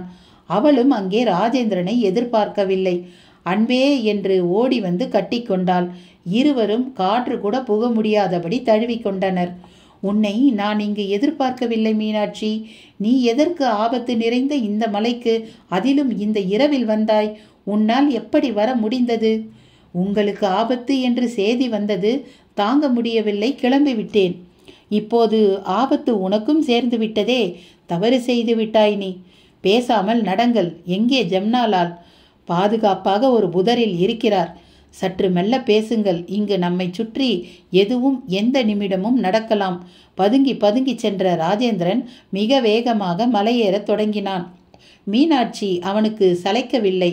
ஒரு வழியாக அடர்ந்த புதரை அடைந்து விட்டார்கள். கற்சிலை போல் ஜம்னாலால் தென்பட்டார். என்ன அதிசயம்! பூமிக்கு ஒரு ஜான் மேலே எழும்பி அந்தரத்தில் அமர்ந்த நிலையில் அவர் தேகம். அருகில் வேப்பெண்ணெய் குப்பியில் நனைந்த சருகு ஒன்று சிறிய தீப்பந்தமாய் திகுதிகுத்து கொண்டிருந்தது. ஐயா, ஐயா! மெல்ல அழைத்தான் ராஜேந்திரன். கண் திறந்தார் ஜம்னாலால். அருகே மீனாட்சியை பார்த்து அந்த விழிகள் மேலும் விரிகின்றன. உடல் சொத்தென்று சான் இடைவெளியை விட்டு தரை மேல் விழுகிறது. மீனாட்சி, நீயா? ஆமாம், நானே தானையா. உங்கள் இருவரையும் பேராபத்து சூழ்ந்து விட்டதால் தகவல் வந்தது. என்னால் பொறுக்க முடியவில்லை. பைத்தியக்கார பெண்ணே, இதுவரை வந்தது சாதாரண ஆபத்து. இனிமேல்தான் பேராபத்தே வரப்போகிறது. நீங்கள் என்ன சொல்கிறீர்கள்? விளங்க சொல்லும் நேரமா இது? விதி வலியது என்பது உன் மூலம் இந்த நிமிடம் நான் உணர்கிறேன். சரி சரி, முடிந்தவரை போராடி பார்த்து விடுவோம். ராஜேந்திரா, முதலில் அந்த குகைக்கு செல்லும் வழியை பார். ஜம்னாலாலின் விளக்கம் ராஜேந்திரனை லேசாக குழப்பியது. உங்கள் விளக்கம் புதிராக இருக்கிறது. புரியும்படி பேசுங்களேன். எல்லாம் குகையில். முதலில் அங்கு செல்லுங்கள் என்ற ஜம்னாலால் ஒரு பொடி போல் ஒரு வஸ்துவை எடுத்து இருவர் கைகளிலும் தந்தார். இடைவழியில் எதிர்பாராமல் யாரும் தாக்க வந்தால் தயங்காமல் அவர்கள் முகம் நோக்கி இந்த பொடியை வாயினால் ஊதிவிடுங்கள். ஊதும்போது உங்கள் கண்களை மட்டும் இறுக மூடிக்கொள்ளுங்கள். இந்த பொடி அவர்களை அந்தகர்களாக்கிவிடும். எச்சரிக்கை, தவறினால் நீங்கள் பார்வை இழக்க வேண்டி வரும். மூவரும் எச்சரிக்கையாக கிளம்ப ஆயத்தமானார்கள். மலைக்காற்று முகத்தில் பனியை பரப்பி சிலிர்ப்பேற்படுத்த வழித்தடத்தை கூர்ந்து பார்த்து மிக மெல்ல முன்னேறினான் ராஜேந்திரன். குகையை நோக்கி விரையும் மூவரின் காதுகளையும் சில புறவிகளின் குளம்படிகள் நிமர்த்தின. ஜம்னாலால் குளம்படி சத்தம் வந்த திக்கில் பார்வையை செலுத்த தீப்பந்தம் தாங்கி மார்பில் உலோக கவசமெல்லாம் தரித்து ஒருவன் கூர்ந்து பார்த்து கொண்டிருக்க பக்கத்தில் 4 கள்ளர்கள். அப்போது வீசிய காற்றில் துளி வெளிச்சமும் புகைப்போல் ஒரு படலமும் அவர்களை நோக்கி எழும்பி வர அதை பார்த்த அத்தனை பேர் கண்களும் ஒளியிழந்து காந்த தொடங்கின. உதட்டில் வலி தாங்காத எரிச்சலிலான கதறல். ஏய், என்ன இது? ஏதோ விஷப்புகை கண்களில் பட்ட மாதிரி தெரிகிறதே. ஒருவன் புலம்ப புறவிகளும் கூட தங்கள் பார்வையில் இருட்டின் காட்சி ஏறிட்டது கண்டு குழம்பி திகைத்தன. ஜம்னாலால் அதுவரை தூவிய பொடியே போதும் என்பது போல் நிறுத்தி கொண்டு நெடுநேரம் கழித்தே கண் திறந்து பார்த்தார். வியப்பான வியப்பில் ராஜேந்திரனும் மீனாட்சியும் விதிர்க்க அவர்கள் பயணம் அந்த தடையை வெற்றி கொண்ட செருக்கில் தொடர்ந்து நடக்க தொடங்கியது. ஒரு கட்டத்தில் மரக்கூட்டங்கள் முற்றிலுமாக நீங்கி பாறைகளாக தென்பட்டன. துண்டு நிலவின் ஒளி தங்கு தடையின்றி விழுந்து கொண்டிருந்தது. ஐயா, இதற்கு பெயர் 7 கல் பாறை. இங்கிருந்து பார்த்தால் பண்பொழியூர், தென்ககி, குற்றால அருவி என்று சகல இடங்களையும் பார்க்க இயலும். இங்கிருந்து சொற்ப தொலைவுதான் அந்த குகை. பேசாதே, முதலில் குகைக்குள் பதுங்குவோம். ஜம்னாலாலின் தீவிரத்தை தொடர்ந்து குகையை ஒரு வழியாக எட்டினார்கள். 2 பாறை இடுக்கில் படுத்து நுழைய முடிந்த அளவு துளி இடம். அதில் ஊடுருவி மறுபக்கம் சென்று நிமிர்ந்தபோது ஒரு நீண்ட பாறை சரிவு. அதில் அமர்ந்து சரிந்த நிலையில் கீழிறங்க காலை இடறியது பிரண்டை கொடிகள். அவற்றை பிடுங்கி எரிந்துவிட்டு பார்த்து பார்த்து நடக்க முட்கொடிகள் வந்து முகத்தில் மோதின. ராஜேந்திரன் உடனே தாமதியாமல் தீப்பந்தத்தை ஏற்றினான். பாறை இப்போது நன்கு பளிச்சிட்டது. அத்தனை சுலபமாக யாரும் இங்கு வர முடியாது என்ற அவன் கருத்தை தொடர்ந்து கால்களை பிசின் போன்ற நீர்ப்பரப்பு ஜில்லிட வைத்தது. உடனேயே குனிந்து அதை தொட்டு பார்த்து முகர்ந்த ஜன்னாலால் மிக உற்சாகமாக கத்தத் தொடங்கினார். ராஜேந்திரா, இது உதகநீர், உதகநீர். ஐயா, உதகநீர் என்றால்? அதற்கு ஏன் இத்தனை பரவசம்? ராஜேந்திரன் பந்தத்தை கைமாற்றியபடியே கேட்க, ஜம்னாலாலோ ஒரு புதையல் கிடைத்த சந்தோஷத்தில் வாய் திறந்தார். உதகநீர்தானே ரசவாதத்தின் மூலப்பொருள். களிமண்ணை கூட இந்த நீரில் கரைத்து காய வைத்தால் அது இரும்புக்கு சமமான உலோகமாகிவிடுமே. மலை மேல் இடி விழுந்தால் அதன் சக்தி வெளிச்செல்ல வழியின்றி ஊற்று நீரில் இறங்கிவிடும். அந்த நீர்தான் உதக நீராக மாறும். இதை நான் தேடாத இடமில்லை. இதில் மின்னலின் சக்தி மிகவும் உண்டு. ஜம்னாலாலிடம் பிடிபடாத பரவசம். குகைக்குள் நுழைந்து பார்த்தபோதோ அது பன்மடங்கு பெருகியது. இன்னும் 2 தீப்பந்தத்தை ஏற்று உடனே என்ற கட்டளையை தொடர்ந்து குகை முழுக்க வெளிச்சம் சிதறி பரவியது. அதில் மினுமினுவென்று ஒரு மூலிகை தன் முகத்தை காட்டியது. ஆஹா, ஸ்வர்ணத்தாரை என்று ஓடி சென்று அதை கும்பிட்டார். ஜம்னாலால் கண்களில் பரவசமான பரவசம். ராஜேந்திரா, ரசவாதத்துக்கு முக்கியமான தேவைப்படும் உதக நீரும் ஸ்வர்ணத்தாரையும் ஒரே இடத்தில் கிடைக்கும் அதிசயம் இங்குதான் நிகழ்ந்திருக்கிறது. உள்ளபடியே இந்த திரிகூட மலை, மந்திரமலை, மாமலை மகத்தான மலை. ஜம்னாலால் தன் குரலில் உச்சத்துக்கு போக அது குகைக்குள் எதிரொலிக்க அந்த குகையின் மேல் தளத்தில் யதார்த்தமாக வந்து சேர்ந்திருந்தனர் வஜ்ரநாராயணனும் காடகராயனும். இன்று நீண்ட அந்த கயிற்றை பிடித்து கொண்டு கலாதரன் லாவகமாக இறங்குவதை ஆவலாக பார்த்து கொண்டிருந்தாள் ஜெயந்தி. பாதி தூரம் இறங்கிய கலாதரன் ஜெயந்தியை பார்த்து கத்தினான். ஜெயந்தி, நீங்க யாரும் இறங்க வேண்டாம். உன்னால் புடவையோட இறங்க முடியாது. அங்கேயே நில்லு. நானும் பாஸ்கரும் என்னன்னு பார்த்துட்டு வர்றோம். ஆமோதிப்பாய் மேலிருந்து தலையை அசைத்தாள் ஜெயந்தி. பக்கமாய் நிற்கும் மாரிவுத்துக்கு எல்லாம் விசித்திரமாக இருந்தது. ஒரு வழியாக நீர்ப்பரப்பை தொட்டு முழங்கால் நனைந்து கரையேறி பாஸ்கரை நெருங்கினான் கலாதரன். பாஸ்கர் முகத்தில் அதீத மகிழ்ச்சி. மரமும் செடியும் அடைத்து கொண்டிருந்த ஒரு இடத்தை விலக்கி உள்ளே அவன் கை காட்டிய திக்கில் 8 கைகளும் சிவந்த நாக்குமாய் முட்டை விழி வெளித்தள்ள காளியின் உக்கிர உருவம். அவளது மடிமேல் அந்த பெட்டி. நாம தேடி வந்த பெட்டி நிச்சயம் இதுதான் என்றான் பாஸ்கர். கமான் குவிக், உள்ளே போய் பார்ப்போம். வாசலை அடைத்த அந்த செடி கொடிகளை தள்ளிக்கொண்டு கழுத்தில் கால் பரப்பி நடந்த சிலந்தியை அரைந்து கொன்றும் உள்ளே கால் வைத்தவர்கள் சுற்றி சுற்றி பார்த்தார்கள். வாங்க சார் என்று தலைகீழாக நின்று வரவேற்கும் ராட்சத வவ்வால்கள் ஒரு புறமும், நூலாம்படையின் ஊஞ்சலாடும் ராட்சத சிலந்திகள் மறுபுறமும் அவர்களுக்குள் திகில் மூட்ட மெல்ல அந்த காளியின் பாதம் நோக்கி நடக்க ஆரம்பித்தவர்கள் ஒரு கணம் விக்கித்து நின்று விட்டார்கள். கழட்டி விடப்பட்ட ஒரு ஜதை செருப்பு அங்கு தெரிந்தது. கலாதரன், இது யாருடைய செருப்பா இருக்கும்? இங்கு நமக்கு முன்னே யாரோ வந்திருக்க வேண்டும். யாரது என்ற கேள்வியுடன் சுற்றுமுற்றும் பார்த்தான் கலாதரன். எங்காவது யாராவது தெரிகிறார்களா என்று தேடினான். எவரும் காணப்படவில்லை. காளியின் மடியிலோ மரப்பெட்டி கம்பீரமாக காட்சி தந்தது. கலாதரன் அதை கவனித்தான். பாஸ்கர், இங்கு யாராவது வந்திருந்தா அந்த பெட்டியை விட்டு வச்சிருப்பாங்களா? அப்ப இந்த செருப்பு இங்கே எப்படி வந்தது? ஏதாவது மிருகங்க இழுத்துட்டு வந்து போட்டிருக்கலாம். மிருகங்க என்ன இவ்வளவு சரியாவா காலில் இருந்து செருப்பை கழட்டி விடுற மாதிரியா இழுத்து வந்து போடும்? அப்படின்னா செருப்புக்கு சொந்தக்காரர் எங்கே? அவர்கள் பார்வை சுற்றி சுற்றி தேடியது. காளியின் பின்புறமெல்லாம் சென்று தேடினான் கலாதரன். இடப்புறமாய் பெரிதாக ஒரு மரப்பெட்டி. அதை திறக்க முயற்சி செய்து பார்த்தான். துருவேறி அதன் பட்டிகள் கீச் கீச் என்று கத்தி நாங்கள் திறக்கப்பட்டு யுகங்கள் ஆகிவிட்டன என்பதை சொல்லாமல் சொல்லின. அப்போது பார்த்து ஜெயந்தி பெரிதாக அலறும் சத்தம் கேட்டது. பாஸ்கருக்கு முதுகு தண்டில் சிலுசிலுப்பு. கலாதரன், ஜெயந்தி கத்துற மாதிரி தெரியுது. இருவரும் அந்த கோயில் குகை பரப்பை விட்டு வெளியே வந்து அண்ணாந்து பார்த்தனர். கலாதரன், அந்த முகமுடி கோஷ்டியோட வேலைன்னு நினைக்கிற. கயிற்றை பிடிச்சு மேலே ஏறினால் நாமும் அவர்களிடம் மாட்டிக்குவோம். இப்ப என்ன பண்ண? பாஸ்கர் சுற்றி சுற்றி பார்த்தான். குகைக்கு பக்கத்தில் மிகச் சிறிய ஒரு பாதை, அதுவும் கூட போக முடியாத சரிவுகளால் கீழ்நோக்கி கிடந்தது. மற்றபடி சரியான வழித்தடங்களை பாறைகள் மூடி கிடக்க ஒரு புதருக்குள் தலையை விட்டு நோக்கிய போது ஈரக்குலையில் திராவகம் கசியத் தொடங்கியது. ஒரு சிறுத்தை பசியுடன் அவர்களை பார்த்தது. மேலே சம்பத்தும் திவாகரும் ஜெயந்தியையும் மாரிமுத்துவையும் சுற்றி வளைத்திருந்தனர். ஜெயந்தியின் வாயை ஒரு துணியால் இறுக கட்டி அவள் கரத்தை தன் உடும்பு பிடியில் நெரிப்போடு பிடித்திருந்தான் சம்பத். சாண்டி அவர்கள் பிடிக்க அகப்படாமல் எங்கோ ஓடிவிட்டிருந்தது. எங்கடா அந்த ஃபாரஸ்டர்?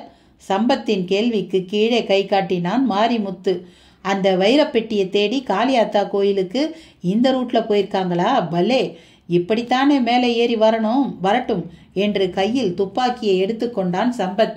அண்ணே, அவங்க கோயிலை கண்டுபிடிச்சி அந்த பெட்டியை எடுத்திருந்தா? திவாகரின் கேள்வியில் அர்த்தம் இருந்தது. யோ, இந்த வழியா இறங்குறவங்க வேற வழியில தப்பி போக முடியுமா? இறங்குறதே கஷ்டம், இதுல தப்புறது எப்படிங்க? அப்பவா நாம இறங்குவோம். முத்தங்கி தயங்கி தயங்கி இறங்க அவனை தொடர்ந்து சம்பத்தும் கீழே இறங்க ஆரம்பித்தான். உஷாராக வாயில் துப்பாக்கியை கவ்விக்கொண்டான். சர்வ ஜாக்கிரதையாக இறங்கியவர்களை ஹோவென்ற குகைச்சுவர், முரத்தை காட்டி தொங்கவிட்ட தினுசில் வௌவால்கள், அகஸ்மாத்தாக வலையில் அகப்பட்டுவிட்ட தும்பி ஒன்றை பிரியாணியாய் கருதி சாப்பிடும் சிலந்திகள் என்று சூழ்நிலை மிரட்டியது. ஆனால் அவர்கள் எதிர்பார்த்து வந்த யாரையும் காணும். டேய் ஃபாரஸ்டர் என்று கத்தி பார்த்தான் சம்பத்.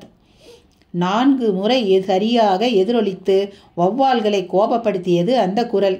கீழே இறங்கினவங்க என்ன ஆனாங்க, எங்க போனாங்க? குழம்பினான் சம்பத். கோயிலுக்கு வெளியே சம்பத்தும் முத்தங்கியும் சுற்றி சுற்றி பார்த்தபோது ஓரிடத்தில் பாறை மேடு ஒன்றில் இரத்த சிதறல்கள் தெரிந்தன. அந்த சிதறல் நெடுந்தூரம் போயிருந்தது. ஒரு தாழை புதர் அருகில் கலாதரனின் சட்டை கிழிந்த நிலையில் கிடந்தது. சம்பத் முகம் மெர்க்குரி விளக்கானது. பசங்களை ஏதாவது மிருகம் தாக்கி இருக்கணும், பாத்தியா சட்டையெல்லாம் கிழிஞ்சி கிடக்கிறத? முத்தங்கி எட்டி பார்த்தான். புதருக்கு அப்பால அதில் பாதாளங்க, அதில் ஒருக்கா விழுந்திருப்பாங்களா? எட்டித்தான் பாரேன். முத்தங்கியின் கால்களை சம்பத் பிடித்து கொள்ள புதருக்குள் ஊடுருவி மறுபக்கம் தெரிந்த கொலைகார சரிவை பார்த்து வாயை பிளந்தவன், ஐயா, கண்ணு கெட்டிய தொலைவு வரைக்கும் ஒன்றுத்தையும் காணும். இறங்கினவங்களை மிருகம்தான் அடிச்சிருக்கணும், அலறி புடைச்சி ஓடி இதில் விழுந்திருக்கணும் என்றான். உற்சாகமாக அவனை பின்னுக்கு இழுத்த சம்பத்தின் முகத்தில் சந்தோஷம் மின்னல். நிச்சயமாக யாரும் இல்லை என்பது ஊர்ஜிதமாகி போன அந்த நொடியில் கோயிலின் வாசலை எட்டியவன் கைவசம் துப்பாக்கியோடு உள்ளே எட்டி பார்த்தான். காளியின் மடிமேல் உள்ள பெட்டி அவனை சுண்டி இழுத்தது. ஷூவை கூட கழட்டாமல் ஓடிச் சென்று காளியின் மடிமேல் ஏறியவன் பெட்டியை பார்த்து வாய்ப்பிழந்தான். நல்ல வேலைப்பாடுள்ள சந்தன வாடை வீசும் பெட்டி. திறந்தபோது உள்ளே ஒரு சுவடி. அவனுக்கு சப்பென்று ஆனபோதிலும் சுவடி அவனை கவ்வியது. சரம் சரமாய் வைரம், அவ்வளவும் தாழியில். தாழியோ பாழும் வீட்டில், வைரம் மட்டுமா தாழியில்? வைத்திருந்தவனும் கூட இன்னொரு தாழியில். அந்த ரகசியம் மட்டும் இந்த பெட்டியில். இதை அறிய போகிறவருக்கு எங்கள் வாழ்த்துக்கள். இப்படிக்கு ராஜேந்திரன் மீனாட்சி. அத்தியாயம் 29. அன்று மலையின் அந்த குகையின் மேல்தளத்தில் சோர்ந்து போய் வஜ்ரநாராயணனும் காடகராயனும் ஒரு பாறையில் மெல்ல சாய்ந்தும் விட்டனர். காடகா, இந்த இரவில் இதற்கு மேல் தேட எனக்கு வலுவில்லை, விடுந்து பார்த்து கொள்ளலாமே. வஜ்ரநாராயணனின் அலுப்பில் காடகராயன் பங்கு கொள்கிறான். அவர்கள் எங்காவது பதுங்கித்தான் இருக்க வேண்டும். இந்த இருட்டில் இந்த மலையை கடப்பது ஒரு அசாத்தியம். உன் கருத்துப்படியே விடியட்டும், ஒரு கை பார்த்து விடுவோம். நமது கூட்டத்தையும் துணைக்கு அழைக்க வசதியாக இருக்கும். தங்கள் தலைக்கு மேலேயே இப்படி ஒரு அபாயம் தேங்கி இருப்பது துளி கூட தெரியாத நிலையில் வெற்றி வெற்றி என்று கூச்சலிட்டார் ஜம்னாலால். நல்ல வேளையாக சத்தம் உள்ளேயே எதிரொலித்தது. உங்கள் மகிழ்ச்சி மிகையாக தெரிகிறதே. மிகை இல்லை, உண்மை, சத்தியமான உண்மை. மூலிகை மகத்துவம் தெரிந்தவர்களுக்குத்தான் இதெல்லாம் புரியும். தெய்வம் இந்த மண்ணுக்கு தந்த மகத்தான செல்வம் இந்த மூலிகைகள். இதன் குணம் அறிந்து தன்மை அறிந்து பயன்படுத்த தெரிய வேண்டும். அதற்கு அனுபவமும் பக்குவமும் வேண்டும். அது இல்லாவிட்டால் எல்லாமே பாழ். என் வசம் சகல வியாதிகளையும் நீக்க வல்ல மூலிகைகள் உண்டு. இந்த பெட்டிக்குள் உதக நீரை பற்றியும் ஸ்வர்ணதாரை பற்றியும் ஏற்றிவிட்டால் இதுவே குபேர சம்பத்து. அப்படியானால் இந்த பெட்டியில் வைரங்கள் இல்லையா? வெறும் குறிப்புகள் மட்டுமேவா? அப்படி இல்லை. புற்றுநோய்க்கான மருந்து முதல் சில வைரங்களை கூட நான் இதில் தான் வைத்திருக்கிறேன். ஆனால் குறிப்புகள் தான் மிக முக்கியம். அதை திறந்து காட்டக்கூடாதா? வேலை வரும், காட்டுகிறேன். இந்த பெட்டி சந்தனம் அல்ல, சந்தனம் போல வாசம் தரும் இமாச்சலத்து ரோகிணி மரத்தாலானது. வெயில் பனி என்று சர்வத்தையும் தாங்க வல்ல மரம் ரோகிணி. இதில் வைக்கும் எந்த ஒரு பொருளும் கெடாது. குறிப்பாக இதில் உள்ள பிரேத பவித்ரி தைலம். பிரேத பவித்ரியா? ஆமாம். இறந்தவர் உடம்பில் இதை பூசினால் 1000 ஆண்டுகள் ஆனாலும் அவர்கள் உடல் கெடாது. உண்மையாகவா? ராஜேந்திரா, நான் கூறும் விஷயங்கள் அசாதாரணமானவை. மானுட சமூகத்துக்கு எந்த காலமும் பயன்படக்கூடியவை. என் மகனை என்னால் இதில் ஈடுபடுத்த முடியவில்லை. எனது இந்த ரகசியங்களை நான் உனக்கு கற்றுத்தருகிறேன். தலைமுறை தலைமுறையாக உன் வம்சம் இதை கொண்டு சமூகத்தின் பிணியை போக்கட்டும். எங்கும் நோயே இல்லாத சூழ்நிலையை இதனால் உருவாக்கலாம். ஒரு நீண்ட பிரசங்கத்தையே நிகழ்த்திவிட்டார் ஜம்னாலால். மீனாட்சியிடம் ஓர் உறைந்து போன நிலை. அவர் பேச்சில் உலகையே மறந்துவிட்டிருந்தாள். ஐயா, நீங்கள் மிகப்பெரிய ஞானி. உங்களை நான் சந்தித்ததை பாக்கியமாக கருதுகிறேன். தெய்வ சித்தத்தை யாராலும் மாற்ற முடியாது. ராஜேந்திரா, நான் கூறும் விஷயங்களை உன் தாய்மொழியில் எழுதத் தொடங்கு. நாளைய பொழுது எப்படியும் விடியலாம், எப்படியும் முடியலாம். நான் ஒரு கால் மரணித்தால் பல ரகசியங்கள் என்னுடன் மரணித்துவிடும். அதனால் தான். என்ன பேச்சு இது? உங்களுக்கு ஏன் இத்தனை அவநம்பிக்கை? அவநம்பிக்கை இல்லை ராஜேந்திரா, நம்பிக்கை. நான் மித்திர நாடி படித்தவன். முக்காலமும் காட்டும் ஜோதிடம் அது. அதன்படி எனக்கு ஆயுட்காலம் இன்னும் சில மணி நேரங்கள் தான். சற்று முன் தியானத்தில் அமர்ந்தபோதுதான் அதை நான் தெளிவாக உணர்ந்தேன். சற்று விளக்கமாக கூறுங்கள். விளக்கம் வேண்டாம். உங்களையாவது காப்பாற்றினால் அதுவே நான் விதியை மதியை கொண்டு ஜெயித்தது போல் ஆகும். நீங்கள் வாழ வேண்டிய காதலர்கள். மீனாட்சி மகளே, எனக்கு பெண் குழந்தை கிடையாது. உன்னை மகளாக நினைத்து சொல்கிறேன். நீ சகலகலா வல்லி. ஏனோ இறைவன் உனக்கு தாம்பத்திய வாழ்க்கை என்னும் வரத்தை தரவில்லை.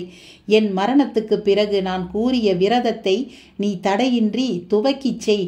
நிச்சயம் வெற்றி பெறுவாய். அவன் அருளால் நீங்கள் வாழ்வீர்கள்.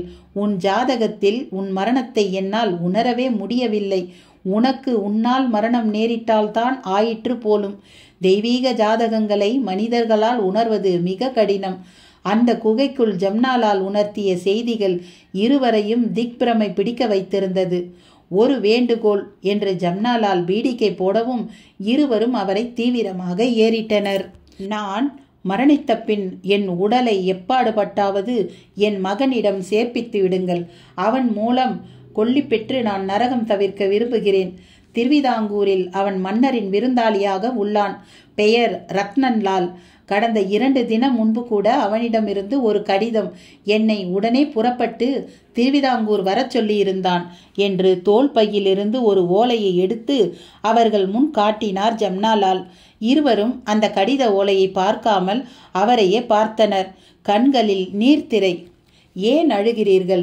எல்லாமே இந்த பிரபஞ்சத்தில் நியமப்படித்தான் நடக்கின்றன. எதுவும் நம்மால் நடப்பதில்லை. இன்று நான் இப்படி பேசுவது முதல் நீங்கள் இதை செவி மடுப்பது வரை எல்லாமே ஏற்கனவே தீர்மானிக்கப்பட்டவை. கவலையை விடுங்கள், கடமையை செய்யுங்கள். ராஜேந்திரா, அந்த ஓலைக்கட்டை எடுத்து நான் கூறுவதை எழுது. முதலில் தன்வந்திரி நமஸ்காரம். ராஜேந்திரன் எழுதத் தொடங்கினான். கைகள் அழுக்கும் வரை எழுதினான். ஓலைச்சுவடிகள் சாரி சாரியாக எழுதி தள்ளப்பட அதில் ஒரு ஒழுங்கில் அடுக்கி புரியினால் கட்டத் தொடங்கினாள் மீனாட்சி. ஒரு வழியாக தீப்பந்தத்தின் உதவி போதும் என்று சூரியன் தன் கதிர்களை அந்த குகைக்குள் அனுப்பினான். அடடா, விடிந்து விட்டதா? ஜம்னாலால் சூரியனின் ஊடுருவல் கண்டு மகிழ்ந்து குகைக்கு வெளியே வந்து சூரியனை பார்த்து கைகூப்பினார். கதிரவனே, உனக்கு என் இறுதி உதய நமஸ்காரம் என்றார். ராஜேந்திரன் அதை கேட்டு அப்படியே மீனாட்சியின் மேல் சோர்வாக சாய்ந்தான். அதே வேளையில் பாறை திண்டின் மேல் வஜ்ர நாராயணனும் காடகராயனும் கண் விழித்திருந்தார்கள். லேசான பேச்சு குரல் வருவது கேட்டு எங்கு என்று சுற்றுமுற்றும் பார்த்தார்கள். சரிவுக்கு அப்பால் குகை வாயிலில் ஜம்னாலாலும் ராஜேந்திரனும் தெரிந்தனர். அடுத்த வினாடியே துப்பாக்கியை எடுக்க முனைந்தபோது சிறிய கல் துண்டு ஒன்றில் கைப்பட அது எச்சரிக்கை எச்சரிக்கை என்றபடி கீழே சத்தத்துடன் உருண்டது. சத்தம் கேட்டு திரும்பிய ராஜேந்திரன் துப்பாக்கியை ஏந்த போகும் காடகராயனை பார்த்துவிட்டு ஜம்னாலாலை பிடித்து குகைக்குள் தள்ளினான். துளியும் தாமதிக்காமல் காடகராயனை நோக்கி இடுப்பு கட்டாரியை எரிய அது அவனது இடது மணிக்கட்டில் பட்டு இரத்தத்தை சிலுப்பி எலும்பை உடைத்தது. அந்த தருணத்தில் ராஜேந்திரன் மீனாட்சியையும் ஜம்னாலாலையும் அழைத்து கொண்டு குகையின் அபாயகமான பக்கவாட்டு பாதையில் ஓடிக்கொண்டிருந்தான். வஜ்ரா, அவனை தப்ப விடாதே, பிடி. இந்தா துப்பாக்கி, குண்டுகளால் அவன் உயிரை குடி, விடாதே போ. காடகராயனின் ஆணையை தொடர்ந்து வஜ்ரநாராயணன் அவர்களை பின்தொடர தொடங்கிவிட்டான். ராஜேந்திரன் கவனம் மலை அடிவாரத்திற்கு செல்வதிலேயே குறியாக இருந்தது. வளைவான சரிந்த பாதையில் மூவரும் அசுர வேகம் காட்டினார்கள். அதோ அடிவாரத்தின் செழுமையான நிலப்பரப்பு, அற்புதமான வயல்வெளி, அதையொட்டி அரண்மனை போல ஒரு வீடு, அதன் பின்னால் கூட அகண்ட மாட்டுத் தொழுவம். ராஜேந்திரனுக்குள் நம்பிக்கை நட்சத்திரம் சுடர்விட்டது. மூவரும் அடிவார சருக்கத்தை தொட்டு முடிக்க வஜ்ரநாராயணன் துப்பாக்கியை நிமிர்த்தி ராஜேந்திரனுக்கு குறிவைத்தபடி நின்று விசையை அழுத்தினான். வெளிக்கிளம்பிய குண்டு ராஜேந்திரனை அடையும் முன் காத்திருந்தது போல் முன் விழுந்து அதை தன் மார்பில் வாங்கி கொண்டார் ஜம்னாலால். அப்படியே துவண்டு விழத் தொடங்கியது ஜம்னாலாலின் சரீரம். அடுத்த குண்டை செருகி குறிப்பார்க்கும் முன் ராஜேந்திரன் எறிந்த விஷக்குருவால் வஜ்ர நாராயணன் இடக்கழுத்தில் தைத்து வலக்கழுத்தில் நுனிக்காட்டி அவனை கீழே சாய்த்தது. உயிரை மிகுந்த உபத்திரவத்துடன் வானுக்கு ஏற்றிவிடத் தொடங்கியது. கீழே சரிந்துவிட்ட ஜம்னாலாலை மீனாட்சி தாங்கி பிடித்திருந்தாள். தாயே மீனாட்சி, இந்த பெட்டியை உன்வசம் ஒப்படைக்கிறேன். பல ரகசியங்களுக்கு இது பதில் சொல்லும். என் அத்துமெத்த சித்த வாழ்க்கையே இதில் தான் சாரமாக உள்ளது. உன் உயிரை விட மிகவும் மேலானது இது. ராஜேந்திரா, எப்பாடு பட்டாவது என் உடலை என் மகன் வசம் சேர்த்து விடு. வருகிறேன். வாழ்க நீங்கள், வாழ்க வாழ்க. ஹரிவோம் ஹரிவோம் ஹரிவோம். ஜம்னாலாலின் உயிர் பறவை ராஜேந்திரனையும் மீனாட்சியையும் கதறவிட்டு மேலெழும்பியது. மீனாட்சி அந்த பெட்டியை தன் நெஞ்சோடு அணைத்து கொள்ள ராஜேந்திரன் ஜம்னாலாலின் உடலை தூக்கி தன் தோள் மேல் போட்டுக்கொண்டு அரண்மனை போல் காட்சியளித்த அந்த வீட்டினுள் நுழைந்து கதவை தாழிட்டு கொண்டார்கள். இப்போது என்ன செய்ய போகிறீர்கள்? எப்படி இவருடைய உடலை ரத்தன்லாலிடம் ஒப்படைப்பது? மீனாட்சியின் கேள்வி ராஜேந்திரனை குடைந்தது. யோசித்தபடியே நடந்தான். அங்கிருந்த நெத்தாழி ஒன்று அவன் கவனத்தை கவர்ந்தது. திருவிதாங்கூர் வரை இந்த உடலை எடுத்து செல்வது அசாத்தியம். ஆனால் ரத்தன்லாலை இங்கு அழைத்து வருவதோ சாத்தியம். அதுவரையில் இந்த உடலை இந்த தாழியில் போட்டு வைக்கலாம் அல்லவா? நல்ல யுக்தி என்று சிலிர்த்த மீனாட்சி உடனேயே உடல் கெட்டு போகாமல் இருக்க பிரேத பவித்ரி தைலத்தை தடவி வைப்போம் என்றாள். உடனே ஜம்னாலாலின் பெட்டியை திறந்து அந்த தைலத்தை எடுத்து ஜம்னாலாலின் ஆடைகளை கழற்றி மேனி முழுக்க பூசினான் ராஜேந்திரன். காது துவாரத்திலும் மூக்கின் வழியாகவும் சில துளிகள் உள்ளே போகும்படி செய்தான். மீண்டும் ஆடையை அணிவித்து அவரது ஆசைக்குரிய மகனின் கடிதம் தாங்கிய தோல் பையையும் உடன் வைத்து தாழிக்குள் அவரை இறக்கி அதன் வாயை மூடினான். மேல் மூச்சு கீழ் மூச்சு வாங்கியது. இதை இப்படியே வெளியே வைப்பது ஆபத்து. குழியை தோண்டி புதைத்து விடுங்கள். மீனாட்சியின் கருத்துக்கு மறுபேச்சு பேசவில்லை. அவள் விருப்பப்படியே தாழி உள்ளடங்கியது. மேலே மண்ணை மெத்தி மூடிவிட்டு துவண்டு போய் உட்கார்ந்திருந்தான். ஆறுதலாக அவன் அருகே சென்று அமர்ந்தாள் மீனாட்சி. தீர்க்கமாக அவனை பார்த்தாள். எனது காதலால் உங்களுக்குத்தான் எத்தனை சிரமங்கள். அவளது இதழ்களில் சோகமான வார்த்தைகள். நானல்லவா எனக்கு சொல்ல எண்ணினேன். நம் எண்ணம் எப்போதும் ஒன்று போலவே இருக்கிறதே, அதனால்தான் பேதத்தை மீறி கலந்து விட்டோமோ? காடகராயனின் கல்வர் கூட்டம் அப்போது அந்த வீட்டை சுற்றி வளைத்து கட்டி நின்றது. ஒருவனை தோளில் சுமந்தபடி இந்த வீட்டில் இருவர் நுழைந்ததை நான் மறைந்திருந்து பார்த்தேன் தலைவா என்றான் ஒருவன். இந்த பேய் வீட்டிலா? இங்கே கள்வர்களாகிய நாம் கூட தங்கி இளைப்பாரியதில்லையே. காடகராயனிடம் எக்காலமான பதில். கூடவே ஒரு கட்டளை. அடே கோட்டைச்சாமி, உள்ளே எட்டிப்பாரடா. கோட்டைச்சாமி என்பவன் புறவியை விட்டு இறங்கி வீட்டின் கொல்லை வாயில் வழியாக உள்ளே நுழைந்தான்.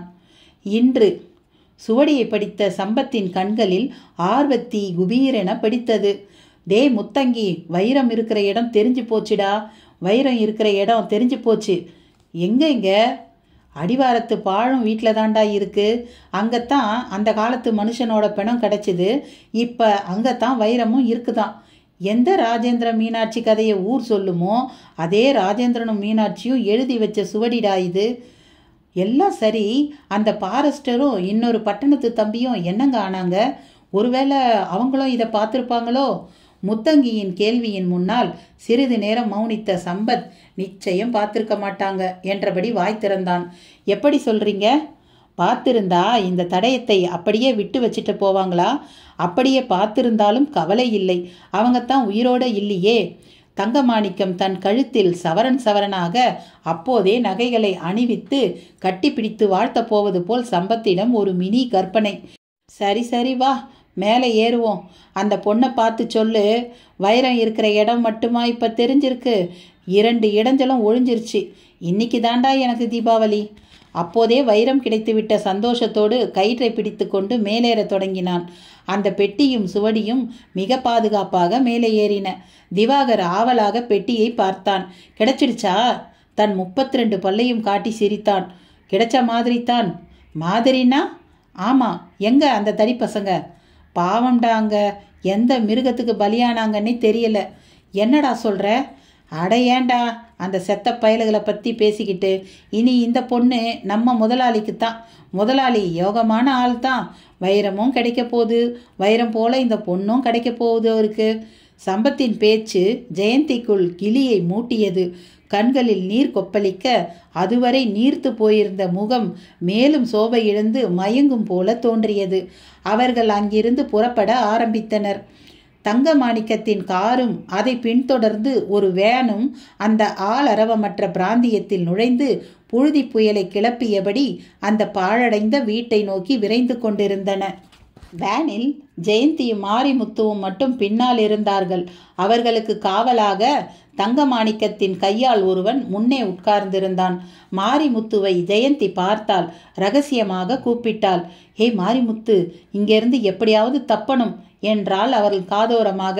அதை கேட்டு அவன் லேசாக சிரித்தான். என்னையா சிரிக்கிற? கலாதரனும் பாஸ்கரும் என்ன ஆனாங்க? நிஜமாலுமே மிருகம் அடிச்சிருச்சா? அவளிடம் கேள்வியில் அழுத்தம் கூடிக்கொண்டே போனது. மாரிமுத்து அதை பார்த்து பெரிதாக சிரித்தான். ஏய், நீ என்ன இப்படி சிரிக்கிற? தங்கமாணிக்கம் ஐயா கிட்ட கேட்டு பாருங்க, நான் சிரிக்கிறதுக்கான காரணத்தை சொல்லுவாரு என்று புதிர் போட்டான் மாரிமுத்து. ஏய், என்னையா சொல்ற? இவங்க இவ்வளவு தூரம் இந்த கோயிலை தேடி வர காரணமே நான் தான். ராத்திரியோட ராத்திரியா அந்த போட்டோக்களோட நெகட்டிவை நான் மட்டும் தங்கமாணிக்கத்துக்கிட்ட கொடுத்து வாங்காம இருந்திருந்தா இவங்க தொல்லையே உங்களுக்கு இருந்திருக்காது. நிஜமாவா? ஜெயந்தியிடம் ஆச்சரிய மின்னல். எங்களை விட சாமர்த்தியமா அந்த ஃபாரஸ்ட் ஆபீசர் நடந்துக்கிட்டு ஒரு கால் வைரத்தை எடுத்துட்டா அப்பத்தான் நான் என் கைவரிசையை காட்டணும்னு என்ன உங்க கூடவே இருக்க சொல்லி தங்கமாணிக்கம் ஐயா எனக்கு 10,000 ரூபாய் தந்தாரு. அதுவரை வாய் திறக்க கூடாதுன்னு சொல்லி இருந்தாரு. இப்பத்தான் எல்லாம் முடிஞ்சு போச்சே. மாரிமுத்துவின் பேச்சில் ஜெயந்தி விதிர்த்தே போய்விட்டிருந்தாள்.